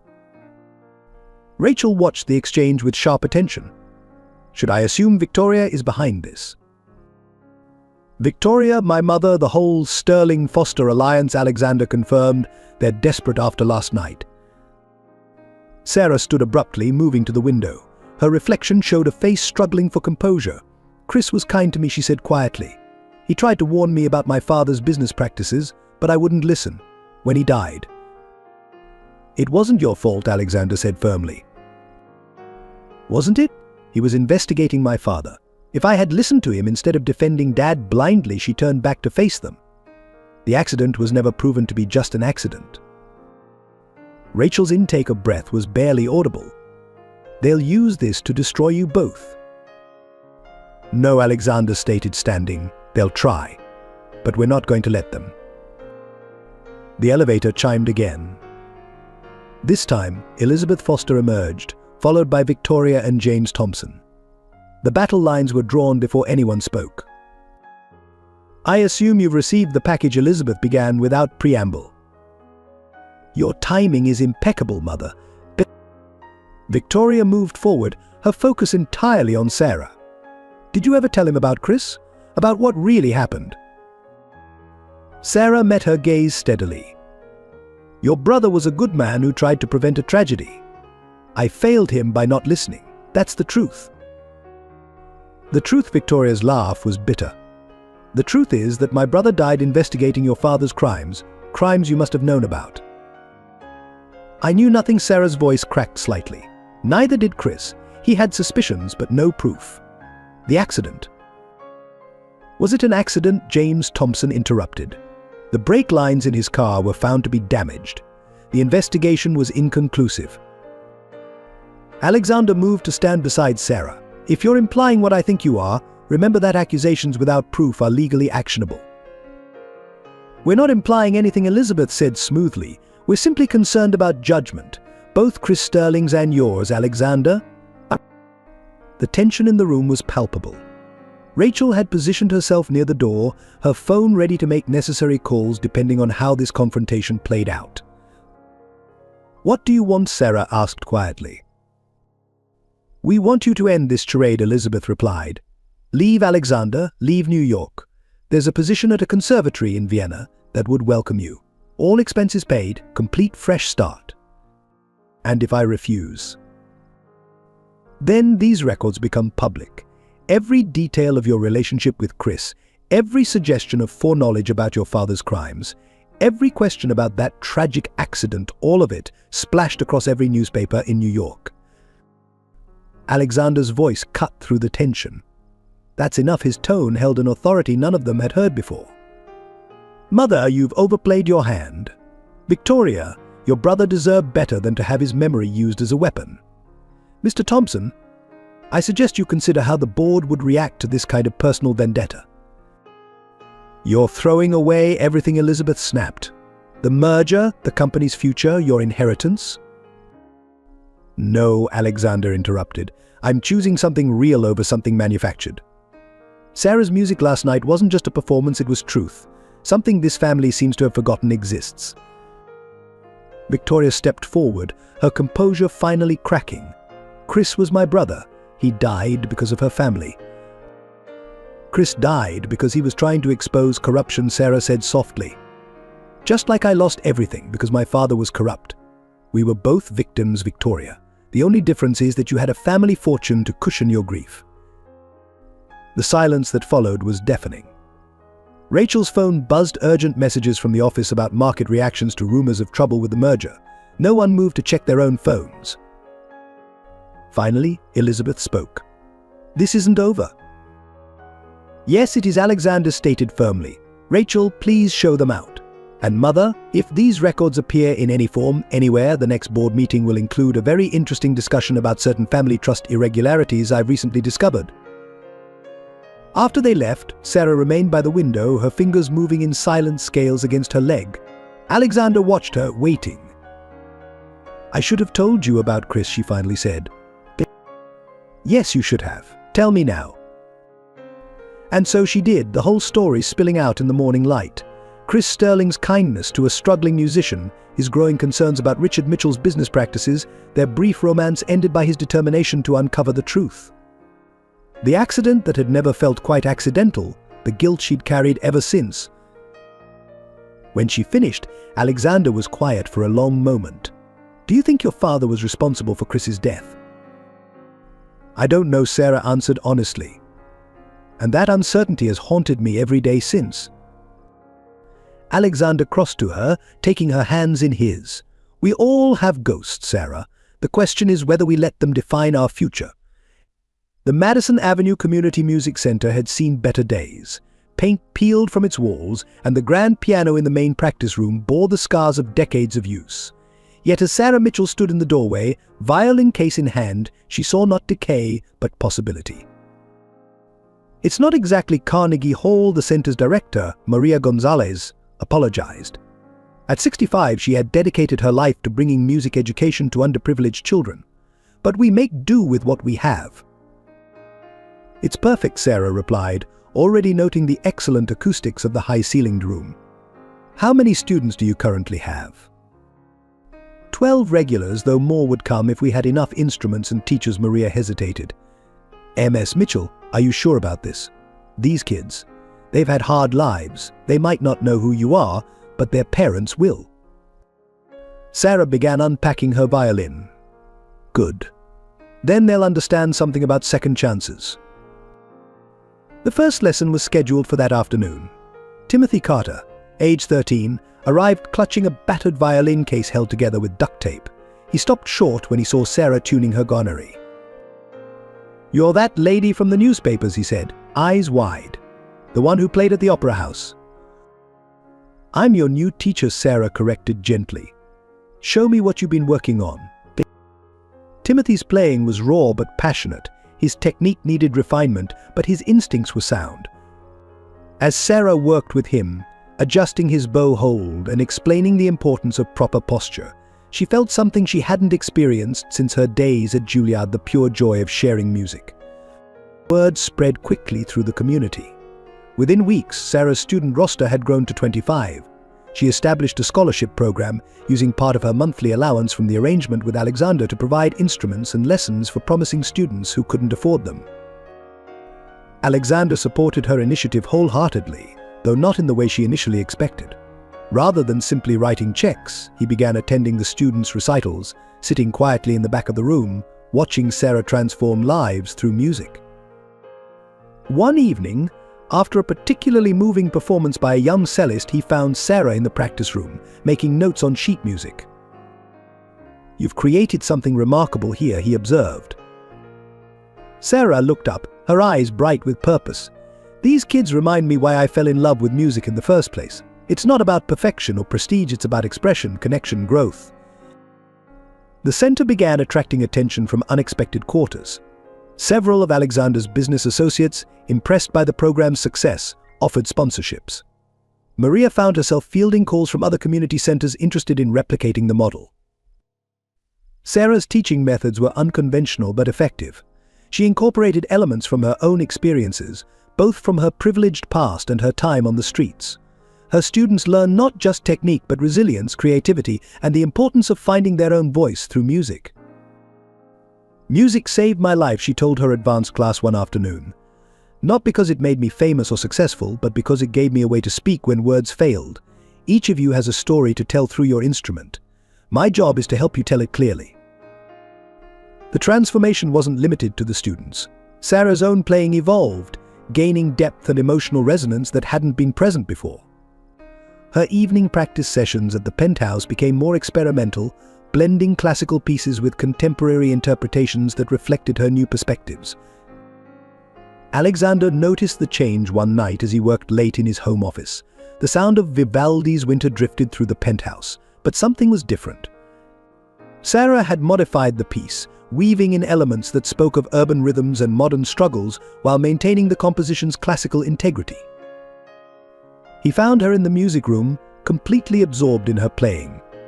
When she finished, she looked up to find him watching her with an expression she couldn't quite read. "That was extraordinary," he said finally.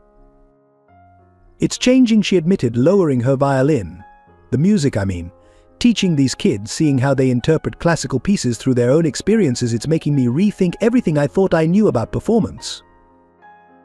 Their conversation was interrupted by Rachel's arrival with unexpected news. The New York Times Arts section wanted to do a feature on the community music program, focusing on Sarah's innovative teaching methods and the program's impact on underprivileged youth.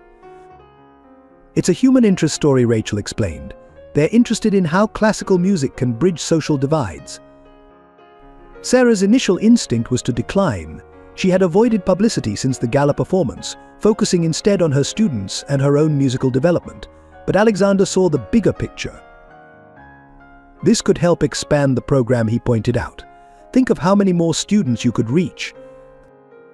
The resulting article, published on a Sunday, captured the essence of what Sarah had built. The photographer caught moments of genuine connection, Sarah adjusting a young violinist's technique, students practicing together in groups, the joy on faces as music filled the old building. The response was overwhelming. Donations poured in, not just money but instruments, sheet music, equipment. Other musicians, inspired by Sarah's example, volunteered their time. The program expanded to 3 additional centers across the city. But the most significant impact was on Sarah herself. Working with students from diverse backgrounds, each carrying their own struggles and dreams, helped her heal wounds she hadn't even acknowledged. The music that had once been her shield became a bridge, connecting her past expertise with her present understanding of life's complexities. One afternoon, she arrived at the center to find Alexander there before her, sitting at the old piano with Timothy Carter. The boy was trying to teach him a simple blues progression, and to her surprise, Alexander was playing along, laughing at his own mistakes. "Mr. Foster's going to help us with the business side of music," Timothy announced proudly, "like contracts and stuff." Sarah raised an eyebrow at Alexander, who shrugged. They should understand both sides of the industry. Music is an art, but it's also a profession. These kids deserve to know how to protect themselves and their work.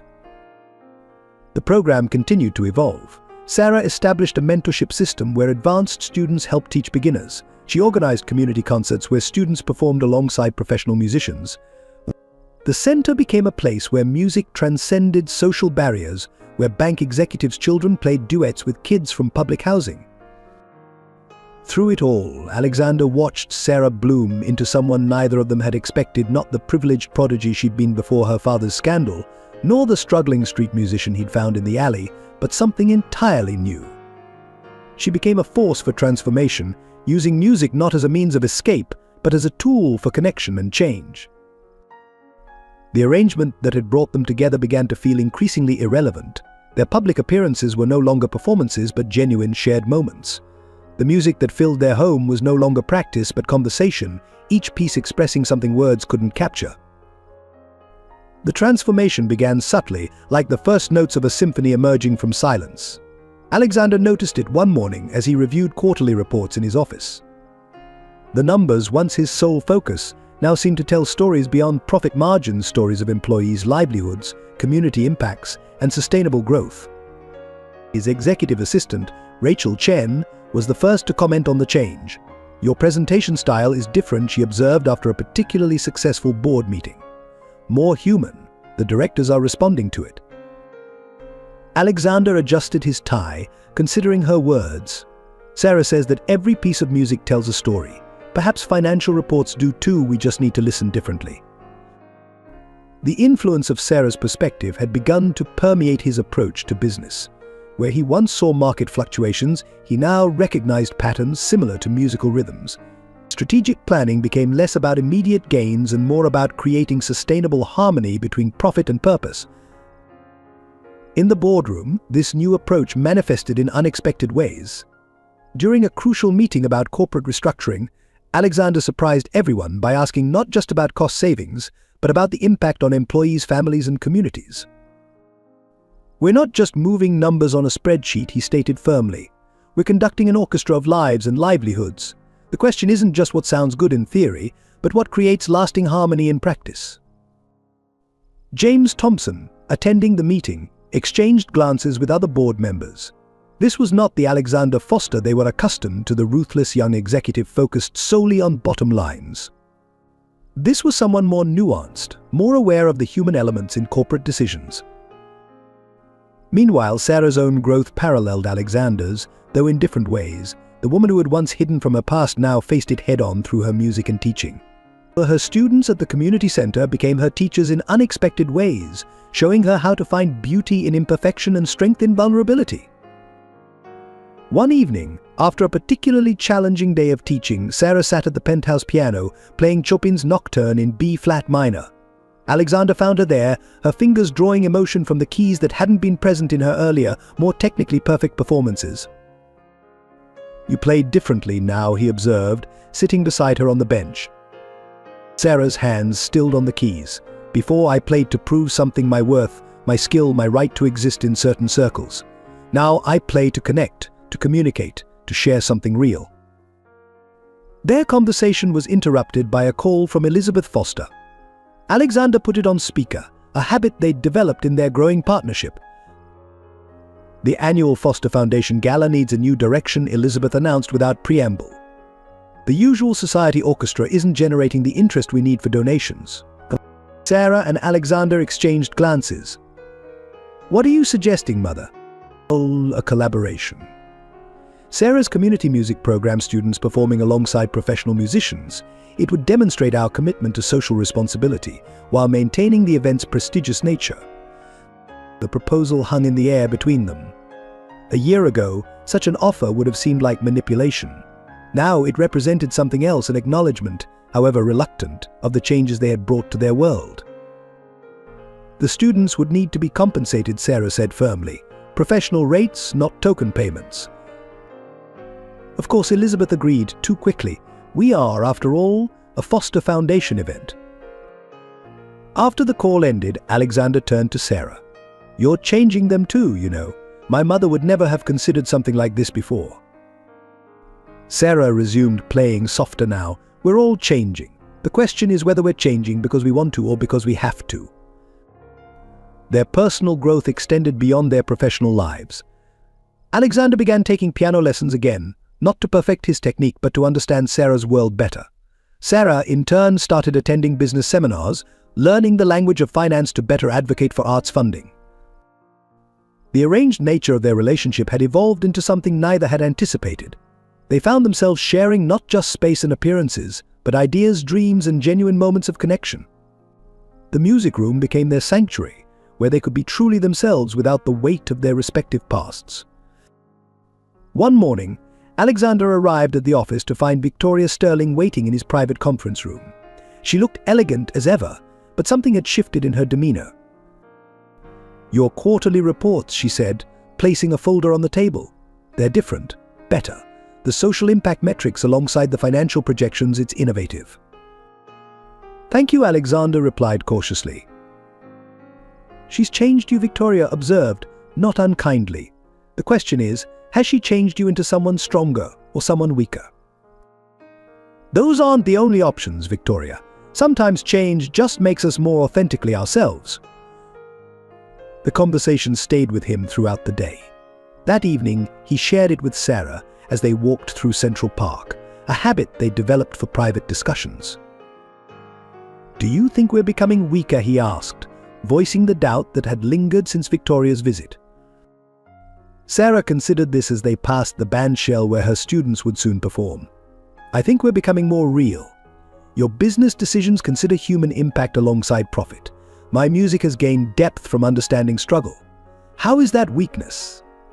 Their growth became most apparent in how they handled public scrutiny. When tabloids published old photos of Sarah playing in subway stations, instead of hiding, she organized a benefit concert in that same station, featuring her students alongside professional musicians. Alexander, too, began addressing his family's legacy with new perspective. At a financial conference, he spoke openly about the need for ethical business practices and sustainable growth, even when it meant lower immediate returns. "My grandmother once told me that true wealth isn't what you accumulate, but what you create," he told the assembled executives. "I never understood what she meant until recently." Rachel observed their evolution with quiet satisfaction.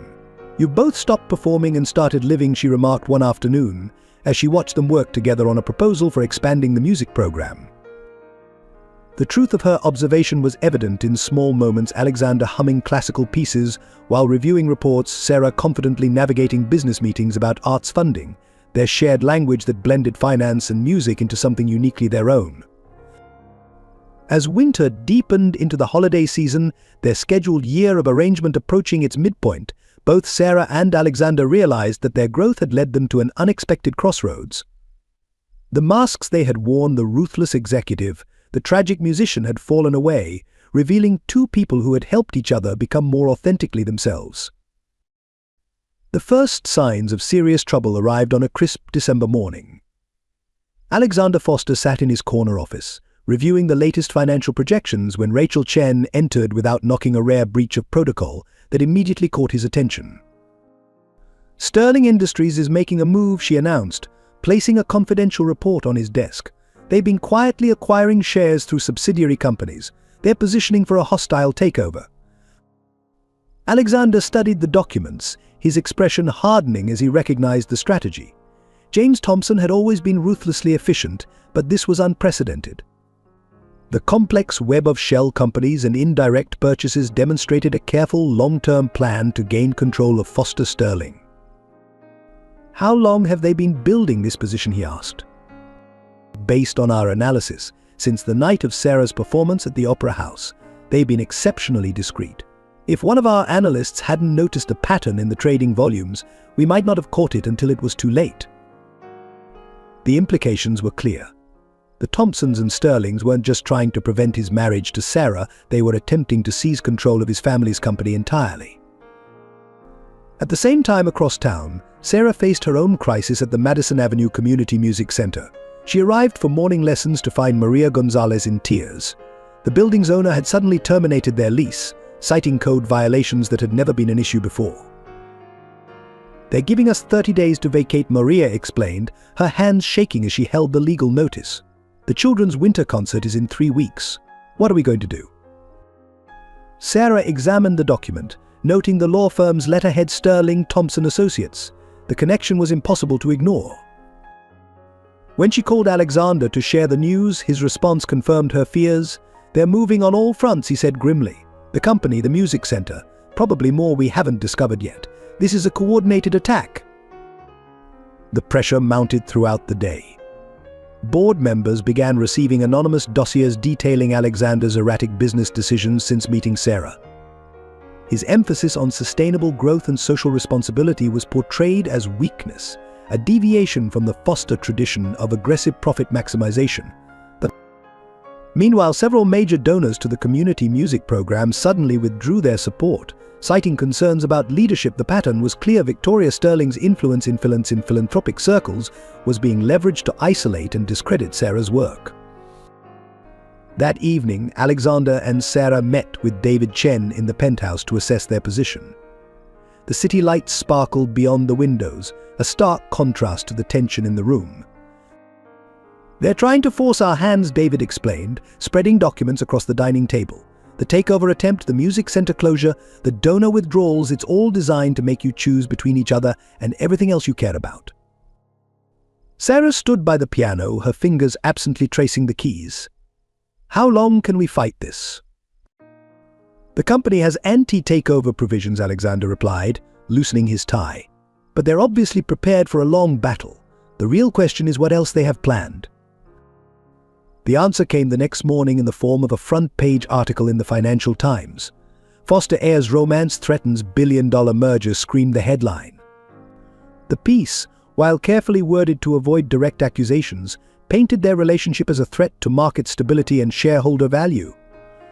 More concerning were the subtle implications about Sarah's past. The article referenced her father's scandal and hinted at unreported connections to the death of Christopher Sterling. The message was clear: the Sterlings and Thompsons were prepared to destroy reputations if necessary. Elizabeth Foster arrived unannounced that afternoon, her appearance as immaculate as ever, but her eyes betraying genuine concern. "This has gone beyond a simple society scandal," she declared, settling onto the sofa. "James Thompson intends to take everything: the company, our reputation, our legacy. Is this relationship worth that price?" Before either could respond, Rachel called with more news. Sterling Industries had scheduled an emergency board meeting for the following week. The agenda included a vote on a formal takeover offer. "They're moving faster than we anticipated," David advised over speakerphone. "We need to decide on our strategy immediately." The pressure began affecting them in subtle ways.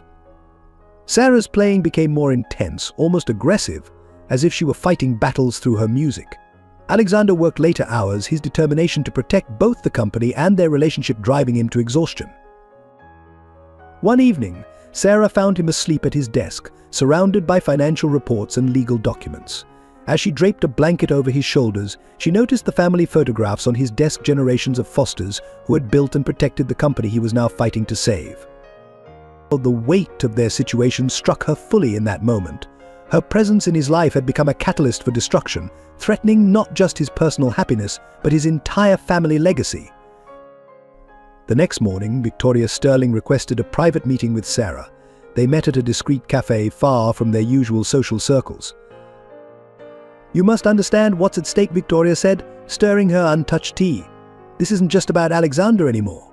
Thousands of jobs, decades of business relationships, multiple charitable foundations, all of it hangs in the balance." "Because of me," Sarah stated quietly. "Because of choices," Victoria corrected. "Choices that can still be changed." The implied offer hung between them, unspoken but clear. Sarah's departure could potentially halt the takeover attempt, save the company, preserve Alexander's position. When she returned to the penthouse, Sarah found Alexander at the piano, attempting to play the simple duet she had taught him months ago.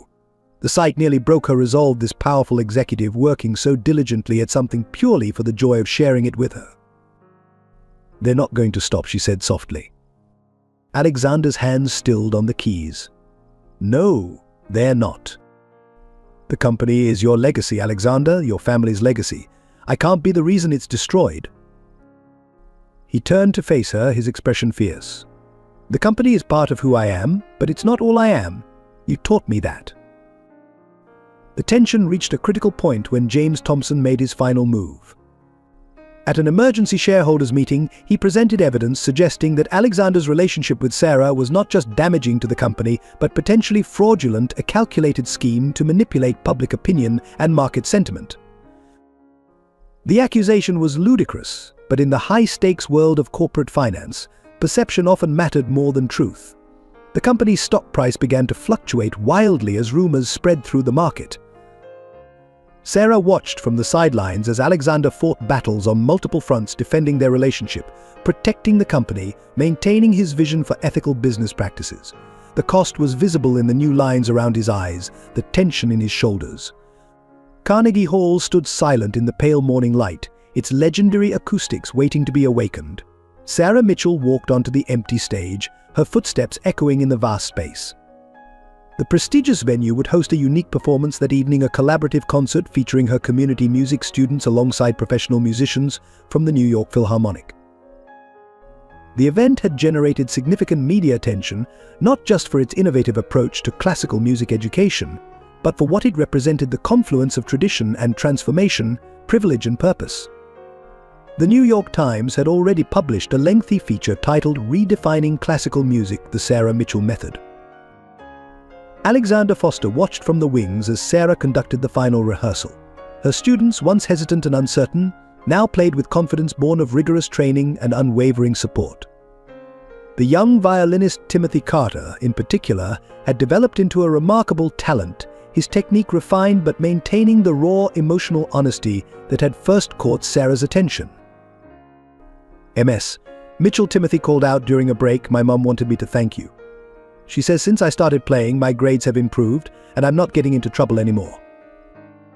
Sarah smiled, adjusting his bow hold with practiced care. "Music gives us structure and freedom simultaneously, Timothy. That's its magic." The evening's performance became more than just a concert. It evolved into a statement about the democratization of classical music. The program cleverly paired traditional pieces with contemporary arrangements, featuring duets between seasoned professionals and promising students.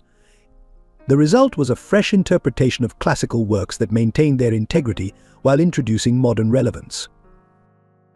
The audience response exceeded all expectations. The standing ovation lasted nearly 15 minutes, with particular acclaim for the finale, a innovative arrangement of Beethoven's Ninth Symphony that incorporated elements of jazz and world music, performed by the entire ensemble.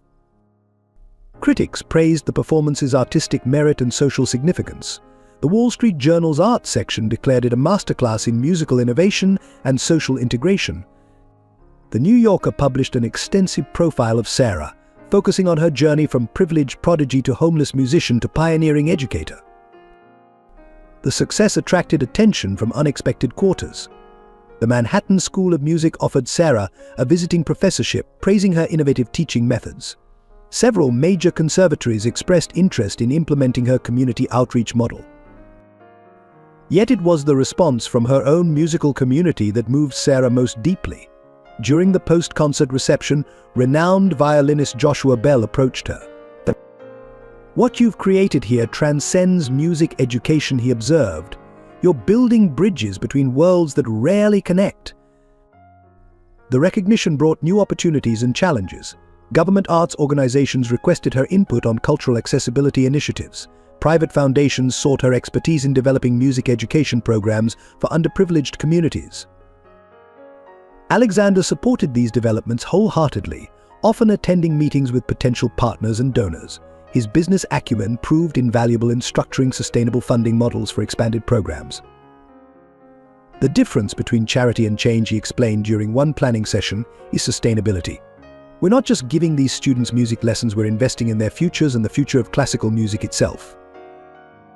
The program's success began influencing corporate philanthropy more broadly.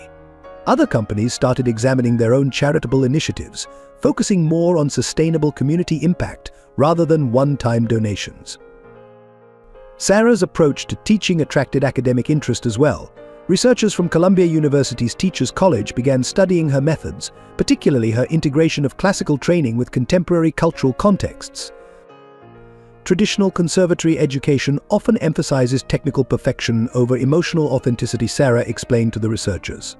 "We're trying to achieve both, while acknowledging that each student brings their own cultural context to the music." The public recognition culminated in an invitation to deliver a TED Talk about transformative music education. Sarah initially hesitated, uncomfortable with the spotlight, but Alexander encouraged her to share her vision with a broader audience. "Your story isn't just about music," he said. "It's about resilience, reinvention, and the power of authentic connection." The talk, titled "The Universal Language of Music: Breaking Barriers Through Classical Education," became one of the platform's most viewed presentations on arts education. Sarah spoke candidly about her own journey, using it to illustrate music's power to transcend social and economic boundaries. "Music doesn't care about your bank balance or your zip code," she told the audience. "It cares about your willingness to listen, to learn, to connect. Every great composer was once a student. Every student has the potential to change how we hear the world." The increased visibility had unexpected personal impacts. Former colleagues from Juilliard reached out to reconnect. Several offered to guest teach at the community center, creating invaluable networking opportunities for the students. Even some of New York's most traditional classical music institutions began reconsidering their approach to community engagement. The New York Philharmonic expanded its education programs, explicitly citing Sarah's work as inspiration. Throughout this period of recognition, Sarah maintained her focus on the students. She continued teaching daily classes, refusing to let increased administrative responsibilities interrupt her core mission. One afternoon, as she worked with a beginning violin student struggling with basic scales, Alexander observed that this dedication to individual progress, regardless of skill level, truly set her program apart. "Every student matters," Sarah responded simply. "That's not just educational philosophy, it's human decency." The public recognition reached its apex when the MacArthur Foundation announced its annual Genius Grants. Sarah's selection recognized not just her musical talent, but her innovative approach to classical music education and community development. The grant announcement praised her for reimagining classical music education as a tool for social transformation while maintaining the highest artistic standards. The substantial financial award would allow for significant expansion of the community music program. Yet amid the accolades and opportunities, Sarah remained grounded in her daily work with students. The morning after the MacArthur announcement, she was back at the community center, helping Timothy Carter master a particularly challenging passage in a Tchaikovsky concerto. "You know what this recognition really means?" she asked Alexander that evening. "It means we can help more students. Everything else is just noise." The crisis at Foster Sterling began with a seemingly routine trading day. Alexander Foster arrived at his office early, preparing for a series of important board meetings. Rachel Chen met him at the elevator, her typically composed expression betraying unusual concern. "Sterling Industries has launched their bid," she reported, handing him a thick folder of documents. "They're offering 20% above market value for controlling interest. The financial press already has the story." Alexander scanned the offer documents, immediately recognizing the sophisticated strategy behind the hostile takeover attempt. James Thompson had structured the bid to appeal directly to institutional investors, bypassing the board entirely. The premium price would be difficult for shareholders to resist, especially given the recent market volatility. Within hours, Foster Sterling's stock price surged as speculation about the takeover spread through the financial markets. Trading volume reached record levels as institutional investors positioned themselves for the anticipated corporate battle. David Chen, the firm's chief legal counsel, convened an emergency meeting in the main conference room. "They've timed this perfectly," he explained, pointing to market projections displayed on the screen. "Our quarterly earnings report is due next week, and preliminary numbers suggest we'll miss analysts' expectations." The pressure mounted as major clients began calling, seeking reassurance about their investments and relationships with the firm. Alexander spent hours on conference calls, projecting confidence while privately calculating possibilities for maintaining control of the company. Elizabeth Foster arrived unannounced, her silver hair immaculate despite the crisis. "The board is splitting," she informed them. "Thompson has been courting individual directors for months. We can't count on their unified support." The situation deteriorated further when several key executives, sensing the shifting power dynamics, tendered their resignations. The exodus threatened critical client relationships and ongoing projects, creating a spiral of uncertainty that further depressed the company's market position. Sarah found Alexander in his office late that evening, surrounded by financial reports and legal briefs. The strain of the past few days showed in his posture and the tension around his eyes. "Thompson just made his next move," he said without looking up. "They're calling for an extraordinary general meeting of shareholders. They want to force a vote on replacing the board." Can they do that? With enough shareholder support, yes. And they're gaining ground. Our major institutional investors are wavering. The crisis expanded beyond the financial realm. Sterling Industries launched a sophisticated media campaign questioning Foster Sterling's recent strategic decisions, particularly Alexander's emphasis on sustainable growth and social responsibility. Traditional values versus risky innovation, Victoria Sterling summarized smoothly in a CNBC interview. "Shareholders need to decide which path better serves their interests." The implied criticism was clear. Alexander's relationship with Sarah had supposedly compromised his business judgment, leading him away from the aggressive profit maximization that had built his family's fortune. Alexander fought back with a comprehensive defense strategy. He authorized a share buyback program to support the stock price and implemented a poison pill provision to make the takeover more expensive. However, these traditional defensive measures strained the company's financial resources. The situation reached a critical point when Moody's announced they were reviewing Foster Sterling's credit rating for possible downgrade, citing concerns about the company's ability to maintain its market position amid the takeover battle. "We need to face reality," David advised during a late-night strategy session. "Thomson has methodically isolated us. Major investors are aligning with Sterling Industries. We're running out of options." Sarah watched the crisis unfold with growing concern. The community music program, though separately funded through her MacArthur grant, had benefited significantly from Foster Sterling's corporate support. More importantly, she saw the toll the fight was taking on Alexander.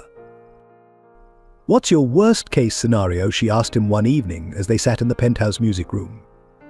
"Losing the company," he answered honestly. "Not just control, but everything my family built. The legacy, the relationships, the ability to influence positive change in the industry." The crisis deepened when several board members publicly backed Sterling Industries' takeover bid. Their statements, carefully worded to emphasize fiduciary duty to shareholders, nevertheless represented a significant blow to Alexander's position. Market analysts began predicting Sterling Industries' ultimate victory. The Wall Street Journal published a detailed analysis titled "The End of an Era: Foster Sterling's Likely Change of Control," examining how the once mighty financial institution had become vulnerable to takeover.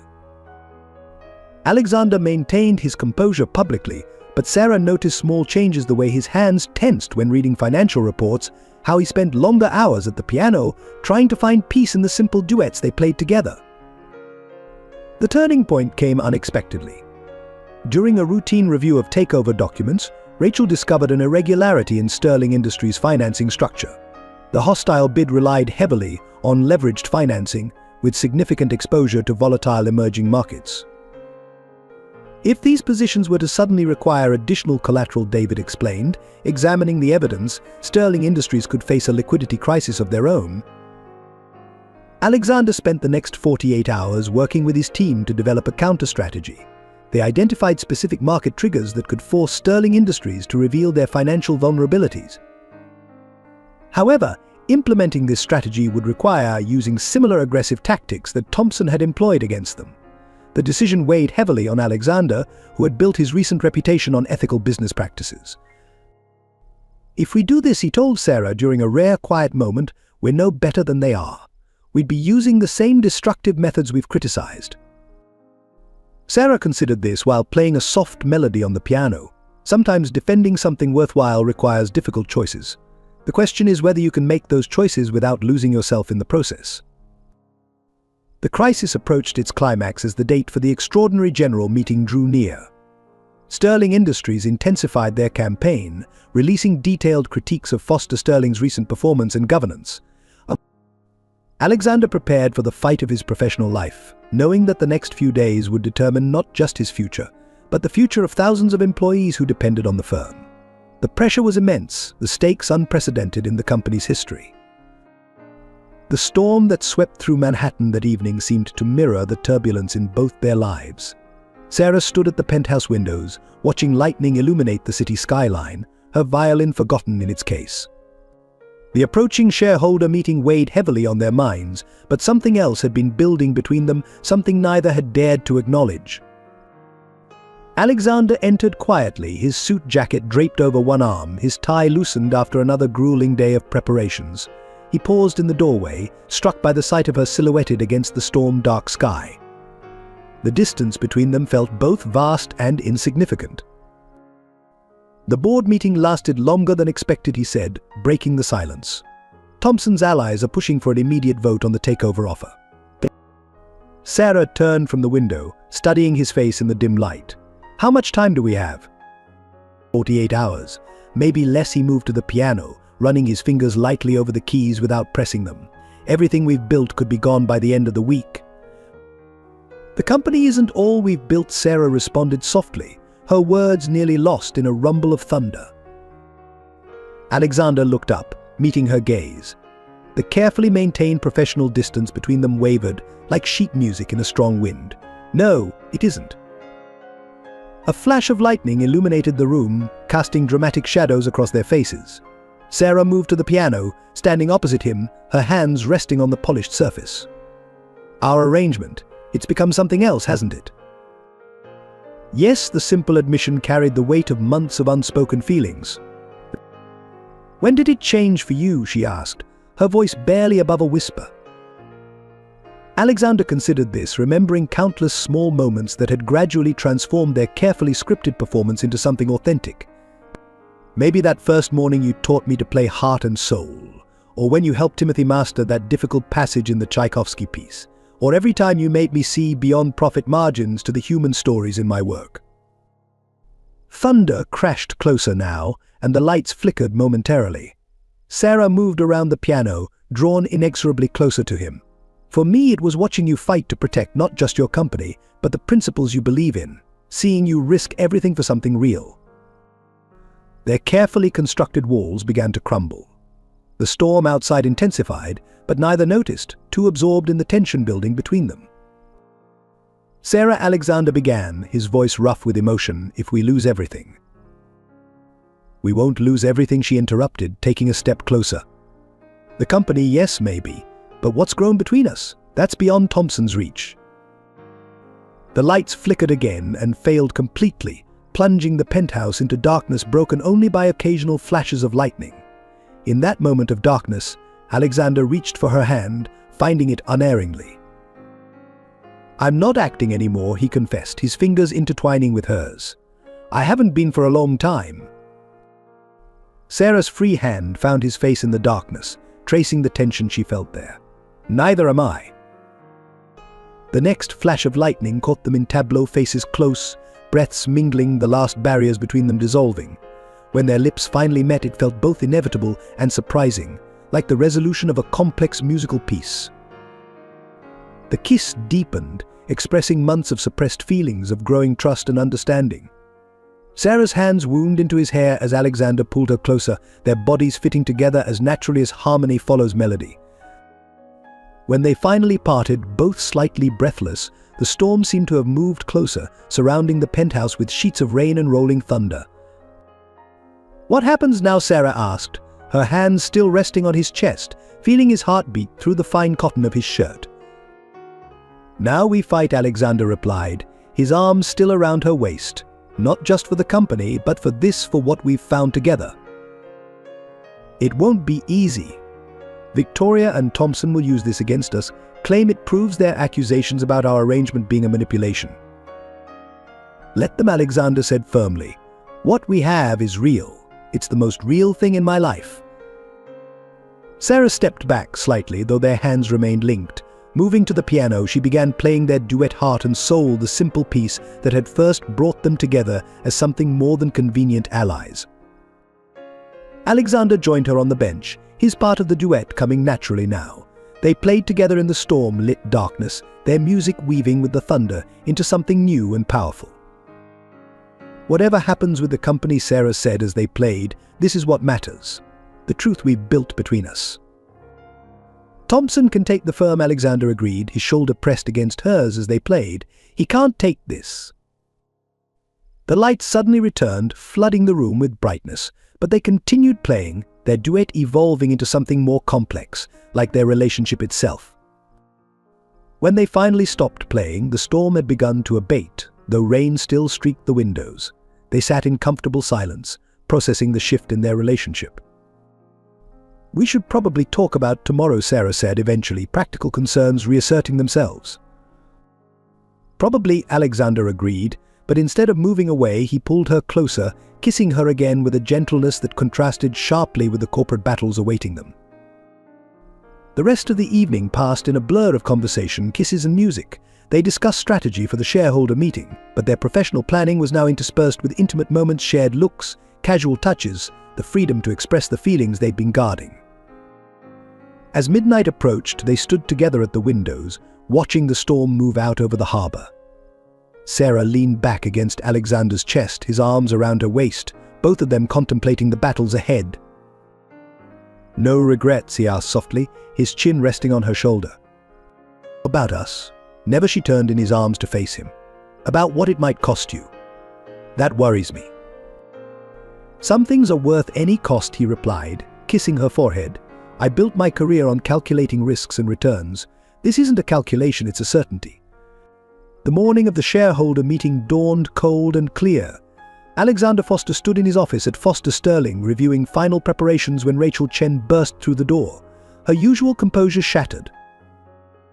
They've released the documents, she said, placing a thick folder on his desk, about Sarah's father, and there's more. The documents, already circulating through major financial news outlets, painted a devastating picture. Richard Mitchell's financial crimes had been more extensive than initially reported, with evidence suggesting systematic fraud dating back decades. More crucially, the papers appeared to implicate Sarah in ways that hadn't been previously disclosed. Where did this come from? Alexander asked, his voice tight with controlled anger. Sterling Industries' legal team claims they discovered it during routine due diligence for the takeover bid, but the timing is perfectly calculated. Alexander finished. The shareholder meeting is in 3 hours. The revelations spread rapidly through financial circles. CNBC ran breaking news coverage, featuring interviews with former Mitchell Global investors who had lost everything. The Wall Street Journal's website crashed temporarily under the volume of traffic to their coverage of the story. Sarah learned of the disclosure while teaching at the community center. Her phone began buzzing incessantly with messages and calls. The first article she read made her blood run cold. Mitchell fraud, new evidence, suggests daughter's knowledge. The documents included email exchanges between Sarah and her father from the years before his arrest, conversations about business practices, investment strategies, and company operations, all carefully selected and presented to suggest she had been aware of the fraudulent activities. More damaging were the recovered records from her time at Juilliard, showing she had received substantial payments from her father's company for consulting services during her student years. The payments, while technically legal, appeared suspicious in light of the larger fraud. Victoria Sterling appeared on Bloomberg television, expressing deep concern about the revelations. This raises serious questions about judgment and integrity at the highest levels of Foster Sterling, she stated smoothly. Shareholders must consider whether current leadership has been compromised. Alexander dispatched David Chen to meet Sarah at the community center, ensuring she had legal representation before the media descended, but the damage was already spreading beyond the financial sector. The MacArthur Foundation issued a statement saying they were reviewing Sarah's grant status. Several major donors to the community music program suspended their funding pending investigation. The Manhattan School of Music withdrew their offer of a visiting professorship. When Sarah arrived at the Foster Sterling building for the shareholder meeting, reporters swarmed the entrance. Camera flashes exploded as she made her way inside, David Chen shielding her from the most aggressive journalists. Ms. Mitchell, did you knowingly benefit from your father's fraud? Were the consulting payments hush money? How long have you known about the full extent of the scheme? In the executive conference room, Alexander waited with his crisis management team. The sight of Sarah, pale but composed, stirred something fierce in his chest. Before he could reach her, Elizabeth Foster intercepted them. The board is demanding answers, she said tersely. This goes beyond personal scandal, it's about the fundamental integrity of our institution. Sarah straightened her shoulders, facing her almost mother-in-law directly. I never knew about my father's crimes. The consulting payments were for legitimate work. I did cataloging and appraising the company's art collection. And the emails discussing business practices.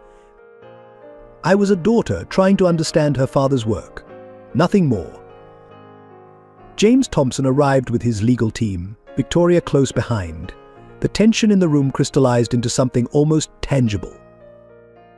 The shareholders deserve full disclosure, Thompson announced, his voice carrying across the room. Ms. Mitchell's apparent involvement in her father's crimes raises serious questions about Mr. Foster's judgment in both personal and professional matters. Alexander stepped forward, positioning himself between Sarah and her accusers. The timing of these revelations, moments before a crucial shareholder vote, should raise questions about motivation rather than judgment. The timing is irrelevant, Victoria interjected. The facts speak for themselves. Sarah Mitchell was not just an innocent bystander in her father's fraud, she was a compensated participant. Sarah's voice cut through the tension, quiet but clear. You've presented carefully selected pieces of a larger picture. Yes, I received payments from my father's company. Yes, I asked questions about his business. But I never knew about or participated in any fraudulent activities. Then explain this, Thompson demanded, producing another document. An email from you to Christopher Sterling, dated 3 weeks before his death, expressing concerns about irregularities in your father's business practices. The room fell silent. Sarah stared at the email, her hands trembling slightly. Where did you get this? Chris kept records, Victoria said softly, her composure cracking slightly. Records he was planning to take to the SEC before his accident. The implications hung heavy in the air. If Sarah had known about potential fraud weeks before Chris Sterling's death, her silence implicated her in both the financial crimes and, potentially, in the circumstances surrounding his fatal accident. Alexander watched the color drain from Sarah's face as the full weight of the accusation hit her. The email was authentic, he could see it in her expression. But its existence opened a Pandora's box of questions neither of them had been prepared to face. The shareholder meeting loomed just minutes away. Foster Sterling's future, Alexander's leadership, and Sarah's reputation all hung in the balance. But more devastating than any professional consequence was the doubt that now crept into their relationship, the first crack in the foundation of trust they had built. Sarah, Alexander said quietly, I need to know the truth, all of it. She met his gaze, tears threatening but held back by sheer will. The truth is complicated, Alexander. I did write that email to Chris. I had suspicions, but no proof, when he died. You thought your father was responsible, he finished, understanding dawning with sickening clarity. I couldn't prove anything, and then the fraud was exposed anyway, and everything fell apart, and I couldn't face what I might have prevented if I'd spoken up sooner. The room had gone quiet, even Thompson and Victoria seemingly affected by the raw pain in Sarah's voice. Elizabeth Foster watched her son carefully, seeing the conflict between his heart and his responsibilities play out across his face. The intercom buzzed. The shareholders were assembled, waiting for the meeting to begin. In the next few minutes, decisions would be made that would affect thousands of lives. But in that moment, Alexander Foster faced a more personal choice, whether to stand by Sarah in the face of devastating revelations or to protect his family's legacy at the cost of his heart. The shareholder meeting ended at 6:47 p.m. on a Thursday evening. Alexander Foster stood at the podium in Foster Sterling's main conference room, his voice steady as he announced the results. The board had voted to accept Sterling Industries' takeover offer. In the back of the room, Sarah Mitchell slipped out quietly, her absence as profound as a missing note in a familiar symphony. By midnight, the penthouse had grown impossibly quiet. Sarah moved through the rooms like a ghost, packing her belongings with mechanical precision. Her violin case sat by the door, the first thing she'd gathered. The garnery inside remained her one constant through every upheaval. Alexander watched from his study doorway as she carefully wrapped the few photographs they'd taken together, casual moments at the community center, formal events where they'd presented a united front. Each image now carried the weight of what had been lost. You don't have to leave tonight, he said, his voice rougher than usual. Sarah's hands stilled on a framed program from her Carnegie Hall performance. Yes, I do. We both know that. The revelations about her connection to Christopher Sterling's death had done more than damage her reputation. They had shattered the foundation of trust between them. The email she'd written, expressing concerns about her father's business practices weeks before Chris's fatal accident, raised questions neither of them could ignore. I should have told you everything, Sarah admitted, finally turning to face him. About Chris, about my suspicions, about all of it. But I was afraid. Afraid of losing you the way I'd lost everything else. Alexander moved into the room, maintaining a careful distance. Would the truth have changed anything? You mean, would your father's company still be yours if I'd been honest from the start? Her smile held no warmth. We'll never know, but at least you wouldn't have had to defend me in that boardroom today. The memory of the shareholder meeting hung between them. Alexander had fought brilliantly, arguing that the timing of the revelations was a calculated move to force the takeover.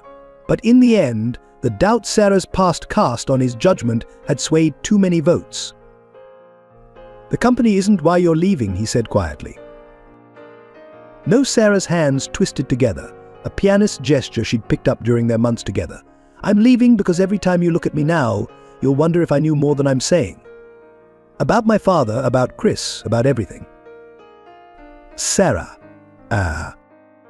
Don't." She held up a hand. "Don't make promises we both know you can't keep. Trust, once broken, is like a cracked violin. You can repair it, but it never sounds quite the same."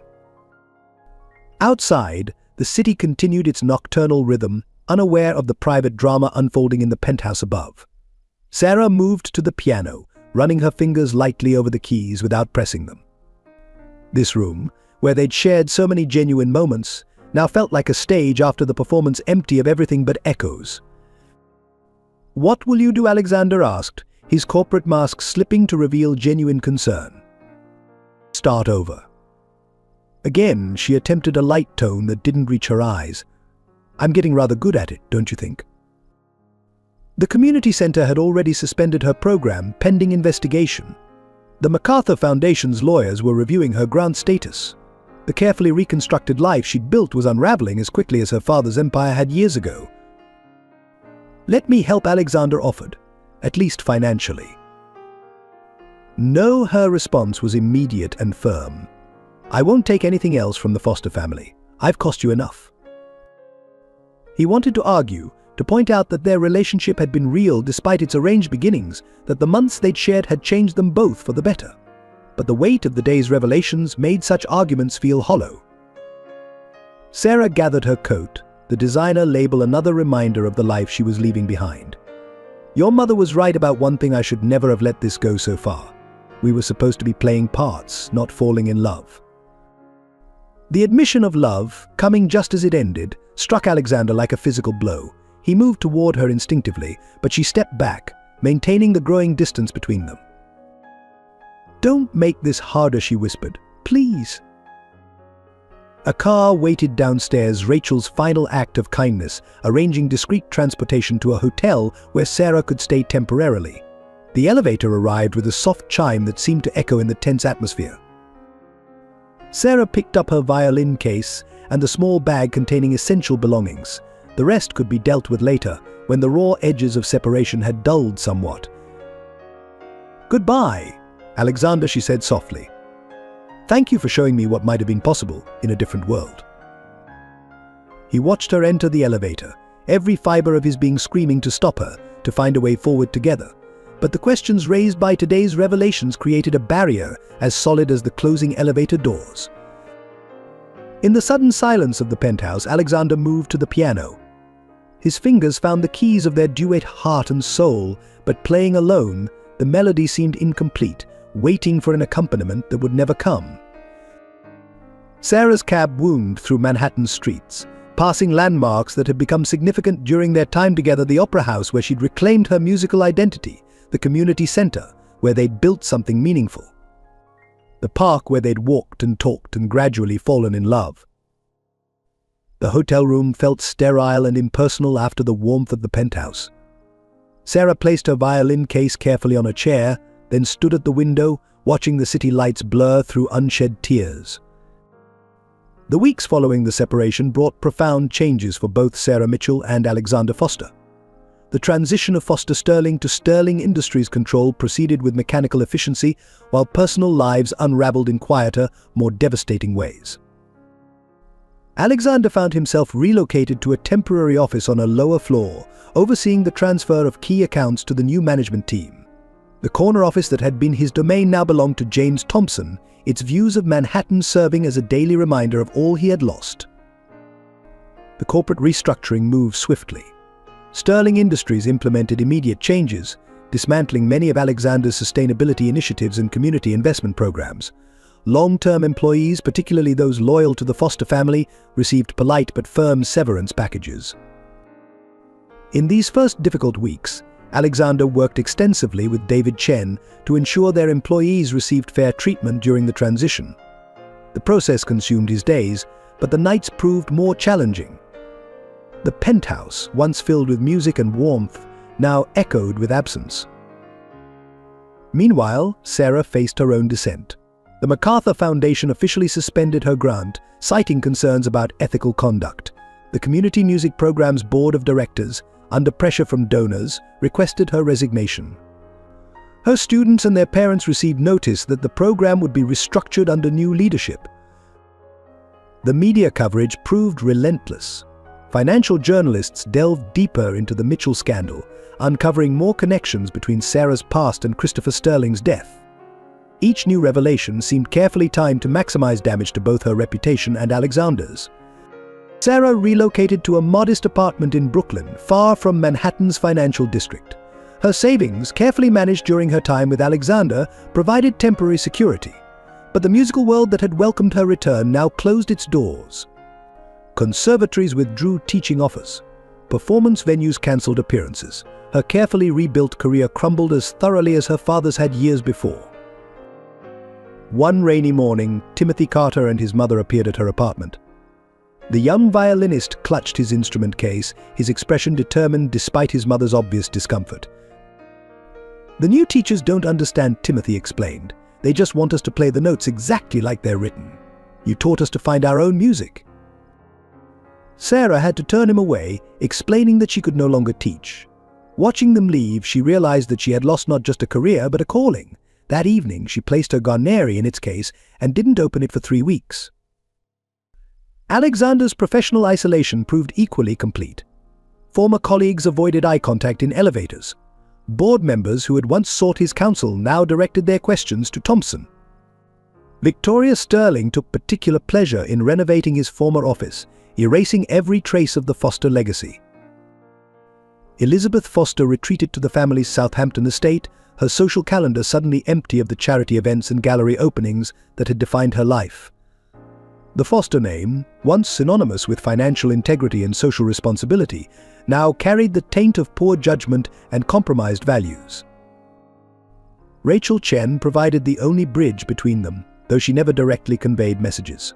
Through her, Sarah learned that Alexander had resigned from Foster Sterling rather than accept a diminished role under Sterling Industries management.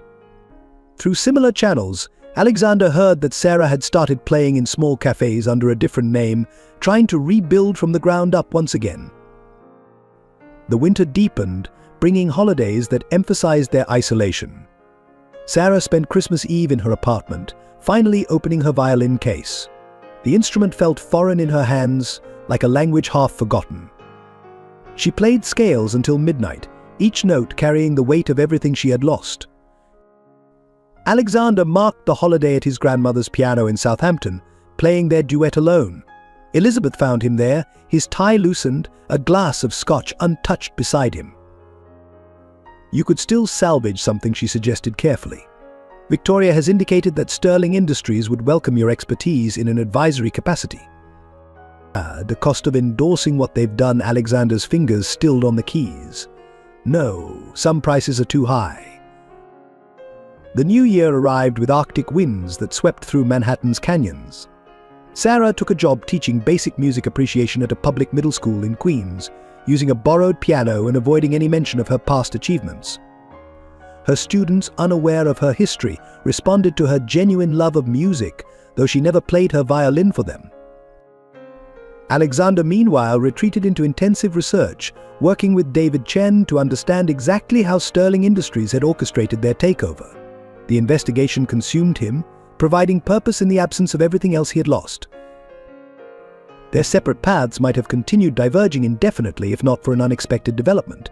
A junior analyst at Sterling Industries, troubled by irregularities in old transaction records, contacted David Chen. The documents suggested a pattern of manipulation dating back to the period of Christopher Sterling's death. The information arrived on Sarah's birthday. She spent the evening walking through Central Park, retracing paths she and Alexander had once shared. The city lights reflected off fresh snow, creating an illusion of warmth that didn't reach her. At the same moment, Alexander sat in David's office, reviewing the analyst's findings. The documents revealed a complex web of transactions and cover-ups, suggesting that the circumstances of Christopher Sterling's death involved far more players than anyone had suspected. "This goes beyond the Mitchell scandal," David explained, spreading documents across his desk. There's evidence that Sterling Industries actively suppressed information about their own involvement in questionable practices during that period.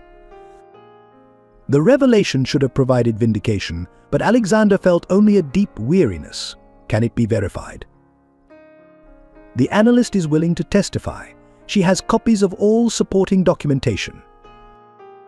That night, both Sarah and Alexander lay awake in their separate spaces, each wrestling with questions of truth, justice, and the cost of redemption. The city continued its winter rhythms around them, unaware that the darkest period of their separation was about to end, though neither of them knew it yet. The investigation into Sterling Industries began with a single electronic file. Janet Cooper, a junior analyst in their risk management department, had discovered discrepancies while digitizing historical records. The inconsistencies, at first appearing minor, formed a pattern that led to a more disturbing truth. David Chen received the initial documentation on a Tuesday morning. The leather chairs in his private law office creaked as he and Alexander Foster reviewed the evidence. The material was comprehensive internal memos, transaction records, and email correspondence dating back to the period of Christopher Sterling's death. Sterling Industries wasn't just aware of Richard Mitchell's fraudulent activities, David explained, indicating key passages in the documents. They were actively participating in them while positioning themselves to benefit from the inevitable collapse. The evidence revealed a sophisticated scheme. While Christopher Sterling had indeed discovered irregularities in Mitchell Global's operations, his findings had implicated his own family's company as well. The accident that claimed his life occurred the day before he was scheduled to meet with SEC investigators. Alexander studied the transaction records with growing comprehension. They used the Mitchell scandal as cover for their own activities. When everything collapsed, they appeared to be victims rather than participants. Other investigation uncovered a complex network of offshore accounts and shell companies. Sterling Industries had systematically acquired distressed assets from Mitchell Global's collapse, all while maintaining their public stance of righteous indignation. Janet Cooper's testimony proved crucial. As a recent hire tasked with modernizing the company's archives, she had access to documents that long-term employees might have overlooked or chosen to ignore. Her detailed notes and meticulous cross-referencing provided a clear timeline of events. But the takeover of Foster Sterling wasn't just about business consolidation, she explained during a confidential meeting. It was about controlling narrative. Your emphasis on corporate transparency and ethical practices threatened to expose historical patterns that certain parties preferred to keep buried. The investigation expanded to include Christopher Sterling's original research. His personal files, preserved by a trusted colleague, contained extensive documentation of both Mitchell Global's fraud and Sterling Industries' complicity. The fatal car accident that claimed his life showed signs of deliberate tampering that had been obscured in the initial investigation. Victoria Sterling's involvement emerged gradually. Email records showed her awareness of her brother's investigations and her efforts to discourage him from pursuing them. While she hadn't directly participated in any illegal activities, her subsequent actions, particularly her campaign against Sarah Mitchell, appeared motivated by more than just business interests. The most damaging evidence concerned James Thompson's role. As Sterling Industries CEO, he had orchestrated both the cover-up of the company's involvement in the Mitchell scandal and the recent takeover of Foster Sterling. The hostile acquisition appeared designed specifically to prevent Alexander's ethical business practices from uncovering historical improprieties. David Chen assembled a team of forensic accountants and legal experts to verify every detail. The work proceeded methodically, building an ironclad case that would withstand the inevitable challenges and counter-accusations. "We need to approach this carefully," David advised during a strategy session.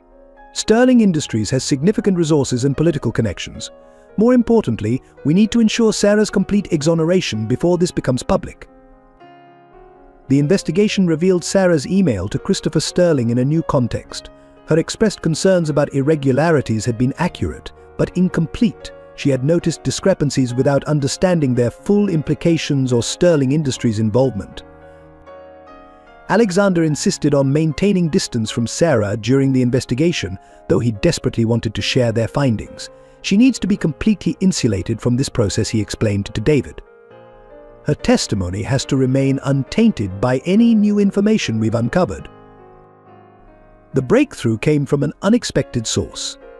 Thompson's personal assistant, facing pressure from the ongoing investigation, provided access to private correspondence that confirmed the deliberate timing of Sarah's defamation. The release of those documents during the shareholder meeting wasn't just strategic, David explained, reviewing the new evidence. It was a calculated attempt to prevent any deeper examination of Sterling Industries' practices. They needed to discredit both Sarah and you before either of you could uncover the truth. The investigation's scope widened to include the recent targeting of Sarah's music program. The sudden withdrawal of donor support and institutional backing appeared coordinated, designed to eliminate platforms from which she might speak out or rebuild influence.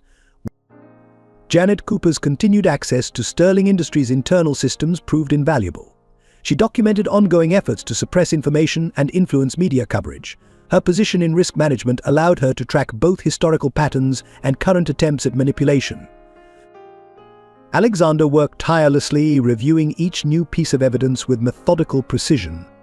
The late nights reminded him of his early days in finance, but now he pursued truth rather than profit.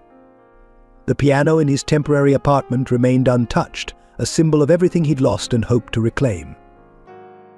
The investigation team operated from secure offices, aware that Sterling Industries likely monitored their official locations. David Chen implemented strict protocols for handling documents and communications, knowing that any procedural mistake could compromise their entire effort. As the evidence mounted, a clear picture emerged. Sterling Industries had used the Mitchell scandal as a smokescreen for their own unethical practices, sacrificing Christopher Sterling when he threatened to expose the truth. Sarah's unwitting connection to these events had made her a convenient target years later when Alexander's business practices threatened to uncover the deception. The final piece fell into place when Janet Cooper discovered encrypted files in a supposedly defunct server. The data contained detailed records of transactions that directly linked Sterling Industries to the fraudulent activities they had publicly condemned. This isn't just about clearing Sarah's name anymore, David observed, reviewing the complete dossier. This exposes decades of corporate manipulation and cover-ups. The implications for Sterling Industries' current management are severe. Alexander understood the magnitude of what they'd uncovered. The evidence would likely trigger federal investigations, market upheaval, and a complete restructuring of one of New York's most powerful financial institutions. Alexander Foster sat in his temporary office, reviewing the complete investigation findings with David Chen. Outside, Manhattan's winter sunset painted the city in shades of gold and shadow. The evidence they had gathered presented both opportunity and responsibility, requiring decisions that would affect countless lives. The SEC will want this information immediately, David said, indicating the meticulously prepared documentation. Once we submit it, there's no controlling the aftermath. Every aspect of Sterling Industries' operations will face scrutiny. Alexander considered the implications. The evidence would likely trigger multiple federal investigations, potentially leading to criminal charges against James Thompson and other Sterling Industries executives. The market impact would be severe, affecting thousands of employees, shareholders, and clients. "What about Sarah?" he asked, his voice carefully controlled. "How do we ensure her complete exoneration without exposing her to further public scrutiny?" David spread additional documents across the desk. "We've prepared a comprehensive timeline demonstrating her limited knowledge of events. The email to Christopher Sterling actually supports her position. She noticed discrepancies but couldn't identify their source or significance." The choice before Alexander carried profound personal and professional implications. Exposing Sterling Industries' misconduct would likely restore his reputation and possibly his control of Foster Sterling. However, it would also reignite media interest in Sarah's connection to these events, subjecting her to renewed public attention. Rachel Chen entered with urgent news from their contacts within Sterling Industries. Thompson is planning to announce major restructuring next week. Hundreds of positions will be eliminated, including most of the original Foster Sterling employees. This information added pressure to Alexander's decision. Delay could cost loyal employees their livelihoods, yet moving too quickly might compromise the effectiveness of their evidence. The responsibility weighed heavily on him. Elizabeth Foster arrived unannounced, her appearance suggesting she already knew about the investigation's findings. "You understand what this means?" she asked, studying her son's face. "Exposing this won't just destroy the Sterlings and Thompsons, It will reshape the entire financial landscape we've operated in. The landscape needs reshaping, Alexander replied firmly. We've allowed the pursuit of profit to overshadow basic human dignity. That has to change. But the discussion continued into evening, analyzing various approaches to releasing the information. Each option presented different risks and benefits, requiring careful consideration of timing and methodology. Janet Cooper joined them via secure video link, providing updates on Sterling Industries' internal activities. They're accelerating their restructuring plans, she reported. I think they suspect something's coming. Alexander moved to the window, watching lights appear across the city. Somewhere out there, Sarah was rebuilding her life, unaware that evidence existed to clear her name. His desire to contact her to share this vindication conflicted with the need to protect the investigation's integrity. We need to consider the human cost, he said finally, turning back to the group. Not just the financial implications, but the impact on everyone involved, from the employees losing their jobs to the investors who trusted these institutions. David nodded, understanding the broader perspective his client brought to the situation. We can structure the release of information to minimize collateral damage. Start with specific evidence of past misconduct, allowing current operations some stability while changes are implemented. The discussion turned to practical strategies. They would need to coordinate with regulatory authorities, prepare statements for various stakeholders, and establish support systems for affected employees. Alexander insisted on including provisions for protecting lower-level staff members who might face displacement. What about the community music program? Rachel asked quietly, knowing the subject's sensitivity. The evidence shows Sterling Industries orchestrated its destruction. We could include provisions for its restoration. Alexander considered this carefully. The program represented something larger than just Sarah's work. It demonstrated the positive impact business could have when profit wasn't the only consideration. Its destruction symbolized everything wrong with current corporate culture. As midnight approached, Alexander reached his decision. They would proceed with disclosure, but on terms that prioritized justice over revenge. The plan would focus on systematic reform rather than merely punishing guilty parties. Prepare 3 separate documentation packages, he instructed David. One for the SEC, focusing on regulatory violations. One for the Department of Justice, addressing potential criminal conduct. And one for the media, presenting a clear narrative of events without sensationalizing individual stories. Elizabeth studied her son with newfound respect. You're not just seeking to reclaim what was taken, she observed. You're trying to create something better. The old way of doing business has to end, Alexander stated firmly. This isn't just about exposing past wrongs, it's about establishing new standards for corporate behavior. The implementation would require precise timing and coordination. They would need to move quickly once they began, ensuring Sterling Industries couldn't destroy additional evidence or further damage people's lives. Rachel was tasked with preparing communication strategies for different audiences, employees, investors, media, and the broader financial community. The message would emphasize transparency and accountability while acknowledging the complexity of corporate reform. And Sarah, David asked quietly, addressing the personal aspect they had been avoiding. When do we inform her? Alexander's response came after careful consideration. Prepare a complete briefing for her, including all evidence of her innocence. But let her choose whether to engage with the public process. She's earned the right to decide her own level of involvement. The night deepened as they finalized details. Alexander's choice would set in motion events that would reshape not just his life and Sarah's, but the fundamental structure of New York's financial world. The responsibility was enormous, but for the first time in months he felt absolutely certain of his path. The week before Christmas transformed Manhattan into a glittering spectacle of lights and possibilities. Sarah Mitchell stood outside Carnegie Hall, snowflakes settling on her shoulders as she studied the concert announcements. The venue held memories of both triumph and loss, making it an appropriate place for reflection. Inside her apartment, an unopened envelope from David Chen's office waited on her kitchen table. The law firm's courier had delivered it that morning, marking the first direct communication from Alexander's world in months. She hadn't found the courage to open it yet.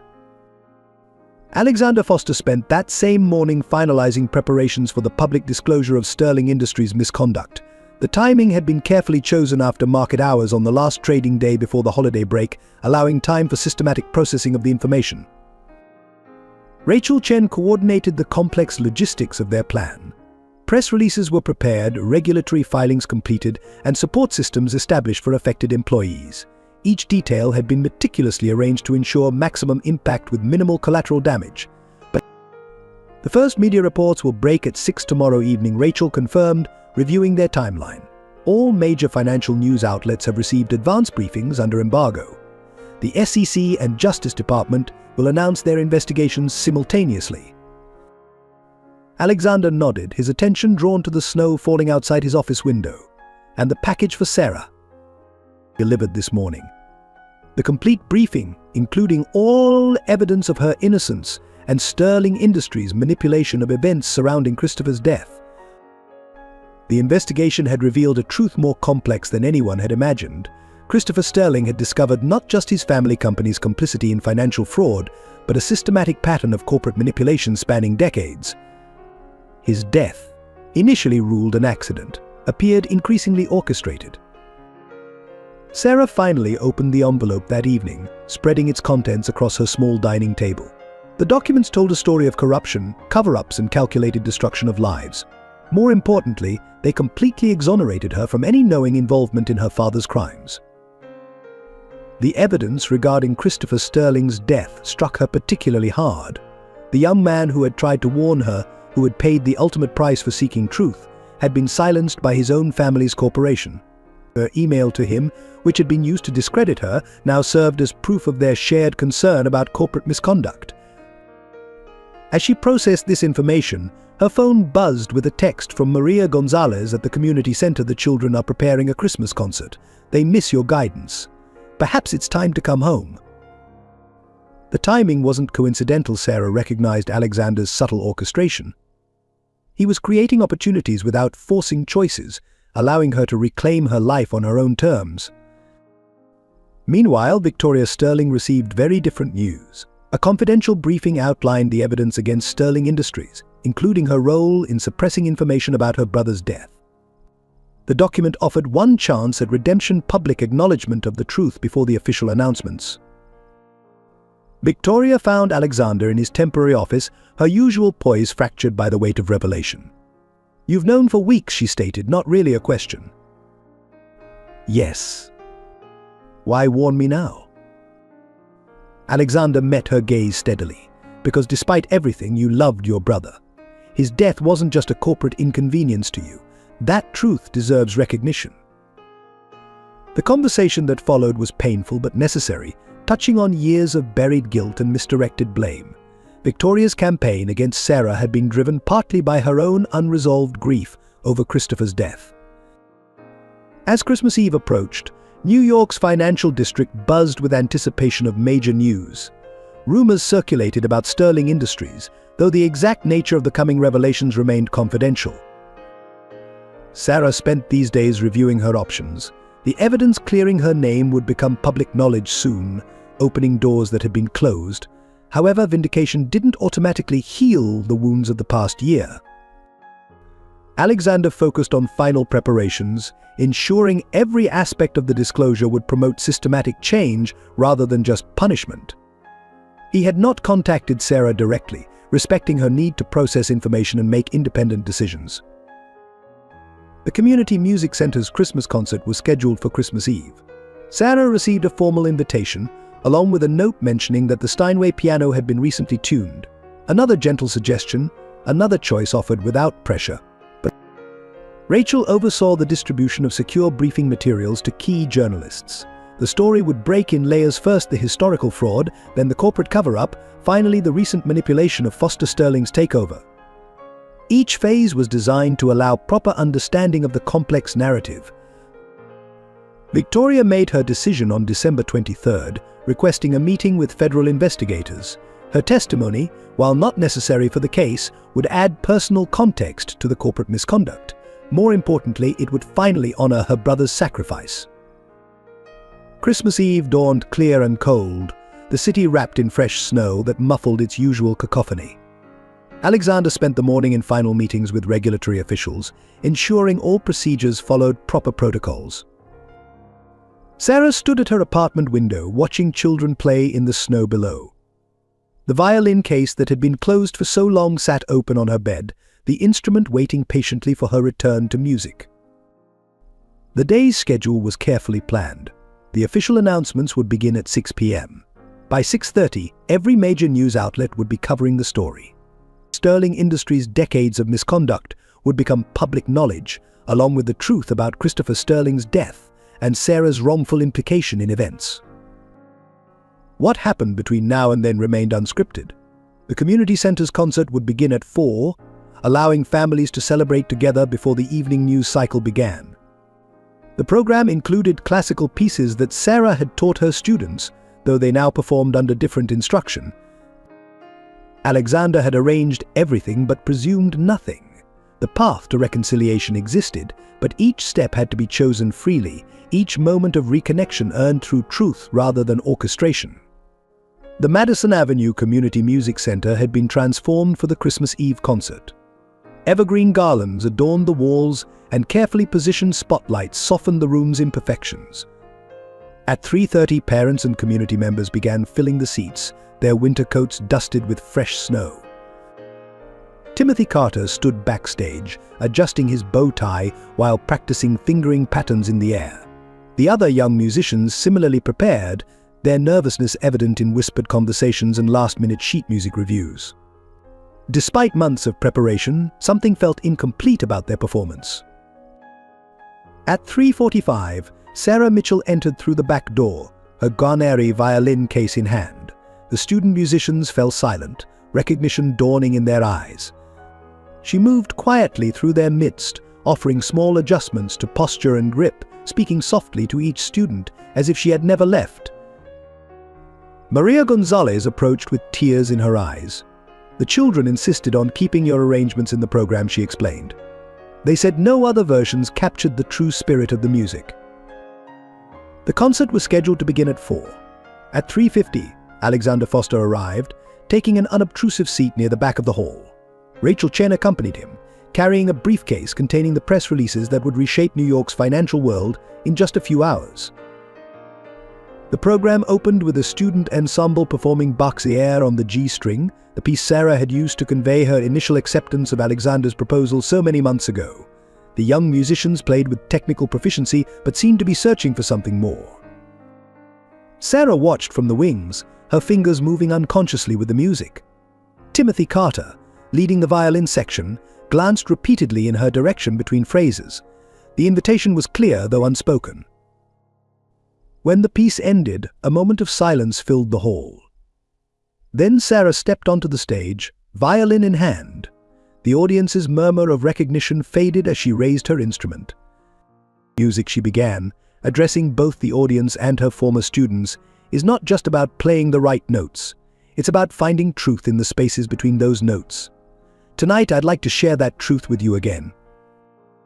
She began playing Tchaikovsky's Violin Concerto, the same piece that had first drawn Alexander to her in that snowy alley. But this performance was different, not a cry for survival or a bid for redemption, but an offering of authenticity. The student orchestra joined her gradually, finding their way back to the musical connection they had shared during their lessons. Timothy's violin sang in harmony with hers, his natural talent enhanced by genuine understanding of the music's emotional core. Alexander sat motionless, watching Sarah guide her students through the complex piece. Her teaching had never been about creating perfect performers, but about helping each musician find their authentic voice through the instrument. As the performance progressed, the room's atmosphere transformed. The worn walls and scuffed floors seemed to fade away, replaced by the pure communication of music. Parents who had come expecting a simple student recital found themselves witnesses to something extraordinary. Sarah moved among the young musicians as she played, offering encouragement through gesture and expression. Each student responded to her presence, their individual parts weaving together into a tapestry of sound that transcended technical precision. The final movement built to its conclusion, Sarah's violin soaring above the student orchestra. When the last note faded, the silence that followed felt charged with possibility. Then the applause began, not the polite acknowledgement of a school concert, but the genuine appreciation of something remarkable. Alexander remained seated as others rose for a standing ovation. He watched Sarah embrace her students, saw the joy in their faces as they reclaimed the connection that had been interrupted. The evening news would soon announce his victory over Sterling Industries, but this moment held a different kind of triumph. After the applause subsided, Sarah addressed the audience again. "These young musicians have taught me something essential about art and life," she said. "That authenticity matters more than perfection, that connection transcends technique, and that music, like truth, finds its way past any barrier we create." The program continued with student performances, but now Sarah remained on stage, playing alongside her pupils rather than merely conducting them. Each piece seemed to build on the previous one, creating a narrative of growth and reconciliation. During a brief intermission, Timothy approached Sarah with sheet music in hand. "We've been practicing your arrangement," he said hesitantly. "The one you wrote for Mr. Foster's penthouse piano." Sarah glanced toward the back of the hall, meeting Alexander's gaze for the first time that evening. A question passed between them, unspoken but clear. He nodded slightly, rising from his seat and moving toward the stage. The piano waited center stage, its polished surface reflecting the Christmas lights. As Alexander sat at the keyboard, memories of their earliest duets surfaced, the simple pieces that had begun their journey from arrangement to authenticity. Sarah positioned herself beside the piano, violin ready. Without speaking, they began playing their arrangement of heart and soul, transformed from a simple practice piece into something more complex and honest. The student orchestra joined gradually, following the arrangement Timothy had mentioned. The performance became a conversation, piano and violin exchanging phrases that spoke of loss, discovery, and possibility. The students' accompaniment added layers of meaning, representing the lives their relationship had touched and changed. As they played, the approaching news deadline seemed to recede in importance.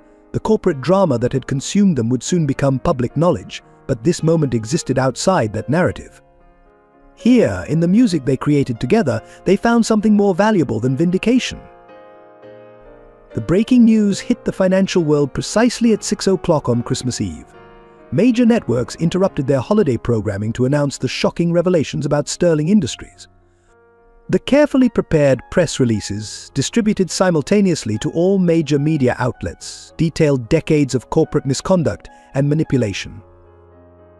Alexander Foster stood in his former office at Foster Sterling, watching multiple news channels cover the story on wall-mounted screens. The evidence had been presented with meticulous precision, leaving no room for denial or misinterpretation. James Thompson's immediate resignation as CEO of Sterling Industries marked only the beginning of the corporate earthquake.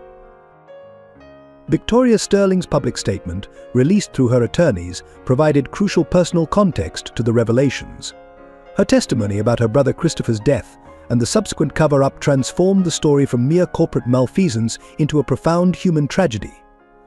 Her acknowledgement of her role in targeting Sarah Mitchell added a powerful element of redemption to the narrative.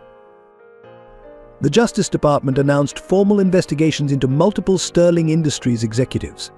The SEC suspended trading in the company's stock pending a complete regulatory review. The financial press scrambled to analyze the implications for the broader market, particularly the impact on institutions connected to Sterling Industries. Elizabeth Foster addressed the media from the family's Southampton estate, her composure perfect as she announced the Foster Foundation's commitment to supporting affected employees during the transition. The Foster family stands for ethical business practices and corporate responsibility, she declared. Today marks a return to those foundational principles. Meanwhile, David Chen oversaw the legal proceedings to reverse the hostile takeover of Foster Sterling. The evidence of manipulation and fraud in the acquisition process provided clear grounds for invalidating the transaction. The board members who had supported Sterling Industries' bid now faced their own investigations for potential breaches of fiduciary duty. Sarah watched the news unfold from her apartment, understanding finally the full scope of Alexander's careful orchestration. The vindication of her reputation came not as a personal defense, but as part of a larger truth about corporate accountability and ethical responsibility. The Community Music Center's successful concert had already generated positive coverage in local media. Combined with the breaking news about Sterling Industries' misconduct, the story created a compelling narrative about the triumph of authentic value over corporate manipulation. Rachel Chen managed the overwhelming media response, coordinating interview requests and press statements. The story had grown beyond financial news to capture broader public interest, particularly the human elements of Christopher Sterling's death and Sarah's unjust persecution. By midnight, the initial shock had given way to deeper analysis. Financial experts predicted significant reforms in corporate governance would follow these revelations. Sterling Industries stock would likely face severe devaluation when markets reopened, but the broader impact on business culture could prove more significant. Alexander received the news updates in his temporary office, where he had retreated after the community center concert. The professional victory felt incomplete without resolution of the personal matters that had driven his investigation. Sarah's violin music still echoed in his thoughts, their shared performance at the concert revealing emotions that transcended their arranged relationship. The truth about Sterling Industries had been exposed, but more important truths remained to be acknowledged. David Chen arrived with preliminary judicial responses to their filings. The court has granted our emergency motion, he reported. Foster Sterling will be placed under independent administration pending full review of the acquisition process. The restoration of the Foster family's control over their company seemed assured, given the evidence of fraud in the takeover. However, Alexander's vision extended beyond mere recovery of lost assets. He intended to implement the ethical business practices that had made him a target of Sterling Industries' manipulation. Elizabeth Foster demonstrated remarkable adaptation to the changing circumstances. Her public statements emphasized corporate responsibility and community engagement, embracing the values she had once criticized in her son's management style. Victoria Sterling's cooperation with investigators continued to provide crucial insights into Sterling Industries' operations. Her decision to prioritize truth over family loyalty marked a significant shift in corporate culture, suggesting that change was possible even in the most entrenched systems.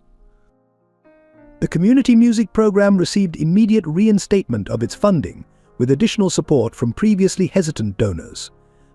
The students' Christmas Eve performance, combined with the revelations about Sterling Industries' role in the program's disruption, generated substantial public goodwill.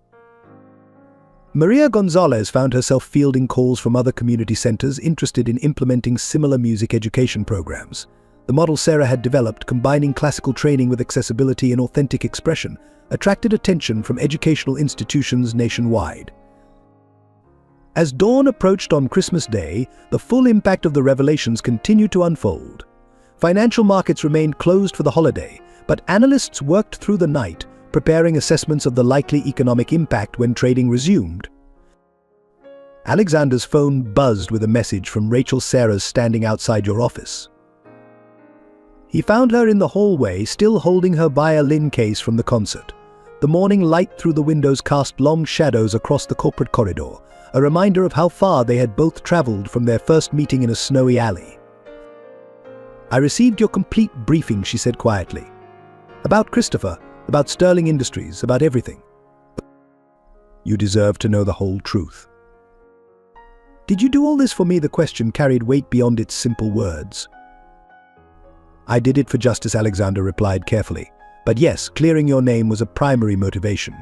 You deserved vindication." Sarah placed her violin case on a nearby desk, her movements deliberate. "The concert tonight, playing together again, reminded me of what matters most," Alexander finished, "beyond corporate battles and financial victories." Their conversation paused as early arriving employees hurried past, eager to manage the developing situation. The corporate world continued its rhythm around them, but they remained in their own moment of truth. 1 year later, Carnegie Hall stood illuminated against a December evening sky. The anniversary concert celebrating the community music education initiative had drawn a capacity crowd. In the green room, Sarah Mitchell adjusted Timothy Carter's bow tie before his solo debut with the New York Philharmonic. "Remember what we've practiced," she said, smoothing his jacket lapels. "Music isn't about perfection.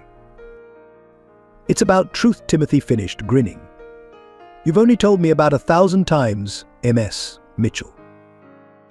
The past year had brought remarkable changes. Foster Sterling had emerged from the Sterling Industries scandal stronger, with Alexander Foster implementing comprehensive reforms that set new standards for corporate governance. The firm's emphasis on ethical business practices and community investment had influenced the entire financial sector. Sarah's music education program had expanded beyond New York, with satellite locations in major cities across the country. The model she developed, combining classical training with accessibility and emotional authenticity, had gained recognition from leading conservatories. The MacArthur Foundation had not only reinstated her grant but increased its funding substantially. In the audience, Alexander Foster sat beside his mother, both watching with pride as the student orchestra took their places on stage. Elizabeth Foster had surprised many by becoming a passionate advocate for arts education, using her social connections to secure sustainable funding for community programs. But Victoria Sterling had chosen a different path to redemption. After providing crucial testimony in the investigations, she had established a foundation in her brother Christopher's name, supporting corporate whistleblowers and ethical business practices. Her public acknowledgement of past wrongs had helped change corporate culture's approach to accountability. The concert began with Timothy's solo performance of Tchaikovsky's violin concerto, the piece that had first connected Sarah and Alexander on that fateful Christmas Eve 2 years ago. The young musician played with technical skill and emotional depth that brought tears to many eyes in the audience. Sarah watched from the wings, her own Garnery violin ready for the second half of the program. The instrument, once her only possession, now represented not survival but celebration. She would perform with her students, not as a teacher but as a fellow musician sharing in the joy of authentic expression. During intermission, Alexander joined her backstage. Their relationship had evolved naturally after the resolution of the corporate crisis, building on the genuine connection that had developed during their arranged engagement. They had married 6 months ago in a private ceremony focused on music rather than social expectations. Nervous, he asked, straightening his cufflinks, a wedding gift from Sarah that featured musical notes. About the performance? Never, she smiled, touching the simple gold band on her finger. About announcing the expansion? Perhaps a little. The second half of the concert would include the formal announcement of their joint venture, the Foster Mitchell Foundation for Arts and Ethics, combining their respective passions for responsible business practices and accessible arts education. The initiative would establish programs nationwide, creating opportunities for underprivileged students while promoting corporate responsibility. The audience returned to their seats as Sarah took center stage. The program featured original compositions by her students, including Timothy's piece dedicated to Christopher Sterling's memory. The music spoke of loss, redemption, and the possibility of positive change emerging from difficult circumstances. Rachel Chen, now Chief Operating Officer of Foster Sterling, watched from the balcony while finalizing press releases about the foundation's launch. The media narrative had evolved from scandal to inspiration, focusing on how two people from different worlds had transformed personal challenges into systemic improvement. David Chen sat with his family, his young daughter clutching a starter violin. The legal victory over Sterling Industries had been satisfying, but watching the long-term positive impact of their efforts proved more meaningful. The corporate world was slowly learning that profit and purpose could coexist. Maria Gonzalez beamed with pride as her community center students performed alongside professional musicians. The program had grown beyond her wildest expectations, touching lives far beyond their original scope. Every week brought inquiries from other organizations hoping to replicate their success. As the concert reached its finale, Sarah and Alexander took their places at center stage, she with her violin, he at the piano. Their arrangement of heart and soul had evolved into a complex piece that maintained the simple truth of its origins while incorporating the depth of their journey together. The student orchestra joined them, each young musician adding their voice to the composition. The music filled Carnegie Hall with something more profound than mere performance. It carried the promise of positive change, the possibility of redemption, and the power of authentic connection. After the standing ovation, Sarah and Alexander made their announcement. The Foster Mitchell Foundation would combine corporate ethics training with arts education, creating a new model for business and community integration. The initiative represented their shared vision of success measured by impact rather than profit alone. The reception afterward buzzed with excitement about the foundation's potential. Elizabeth Foster moved through the crowd with gracious authority, while Victoria Sterling spoke earnestly with potential donors about the importance of ethical business education. Timothy Carter proudly showed his acceptance letter from Juilliard to anyone who would look, though his most meaningful achievement was the smile of quiet pride from his former teacher. He would attend on a full scholarship established in Christopher Sterling's name. Later that night, in the quiet of their penthouse, Sarah and Alexander sat at their piano, playing simple duets like they had in the beginning. The city lights sparkled beyond their windows, but their focus remained on the music they created together. "Did you ever imagine this outcome?" Sarah asked, her fingers moving through a familiar melody, "that night in the alley when you found me playing in the snow?" Alexander smiled, his part of the duet weaving perfectly with hers. "I imagined helping you. I never dreamed you would help me find something real in a world of pretense." The music continued, soft and true, as snow began falling outside their windows. Their arrangement had evolved into something neither could have predicted, a partnership that transformed not only their lives, but the lives of countless others. Thank you for joining us for this moving story of love, redemption, and the power of music. If this narrative touched your heart, we invite you to leave your thoughts in the comments below. Your perspective adds depth to our storytelling community. Please support our creative team by subscribing to our channel for more meaningful stories that explore the complexity of human relationships and personal growth. Share this video with friends and family who might find inspiration in this tale of transformation. Your engagement through likes and comments helps us continue creating content that matters. Together, we can build a space where powerful storytelling connects people and sparks meaningful conversations about love, forgiveness, and second chances.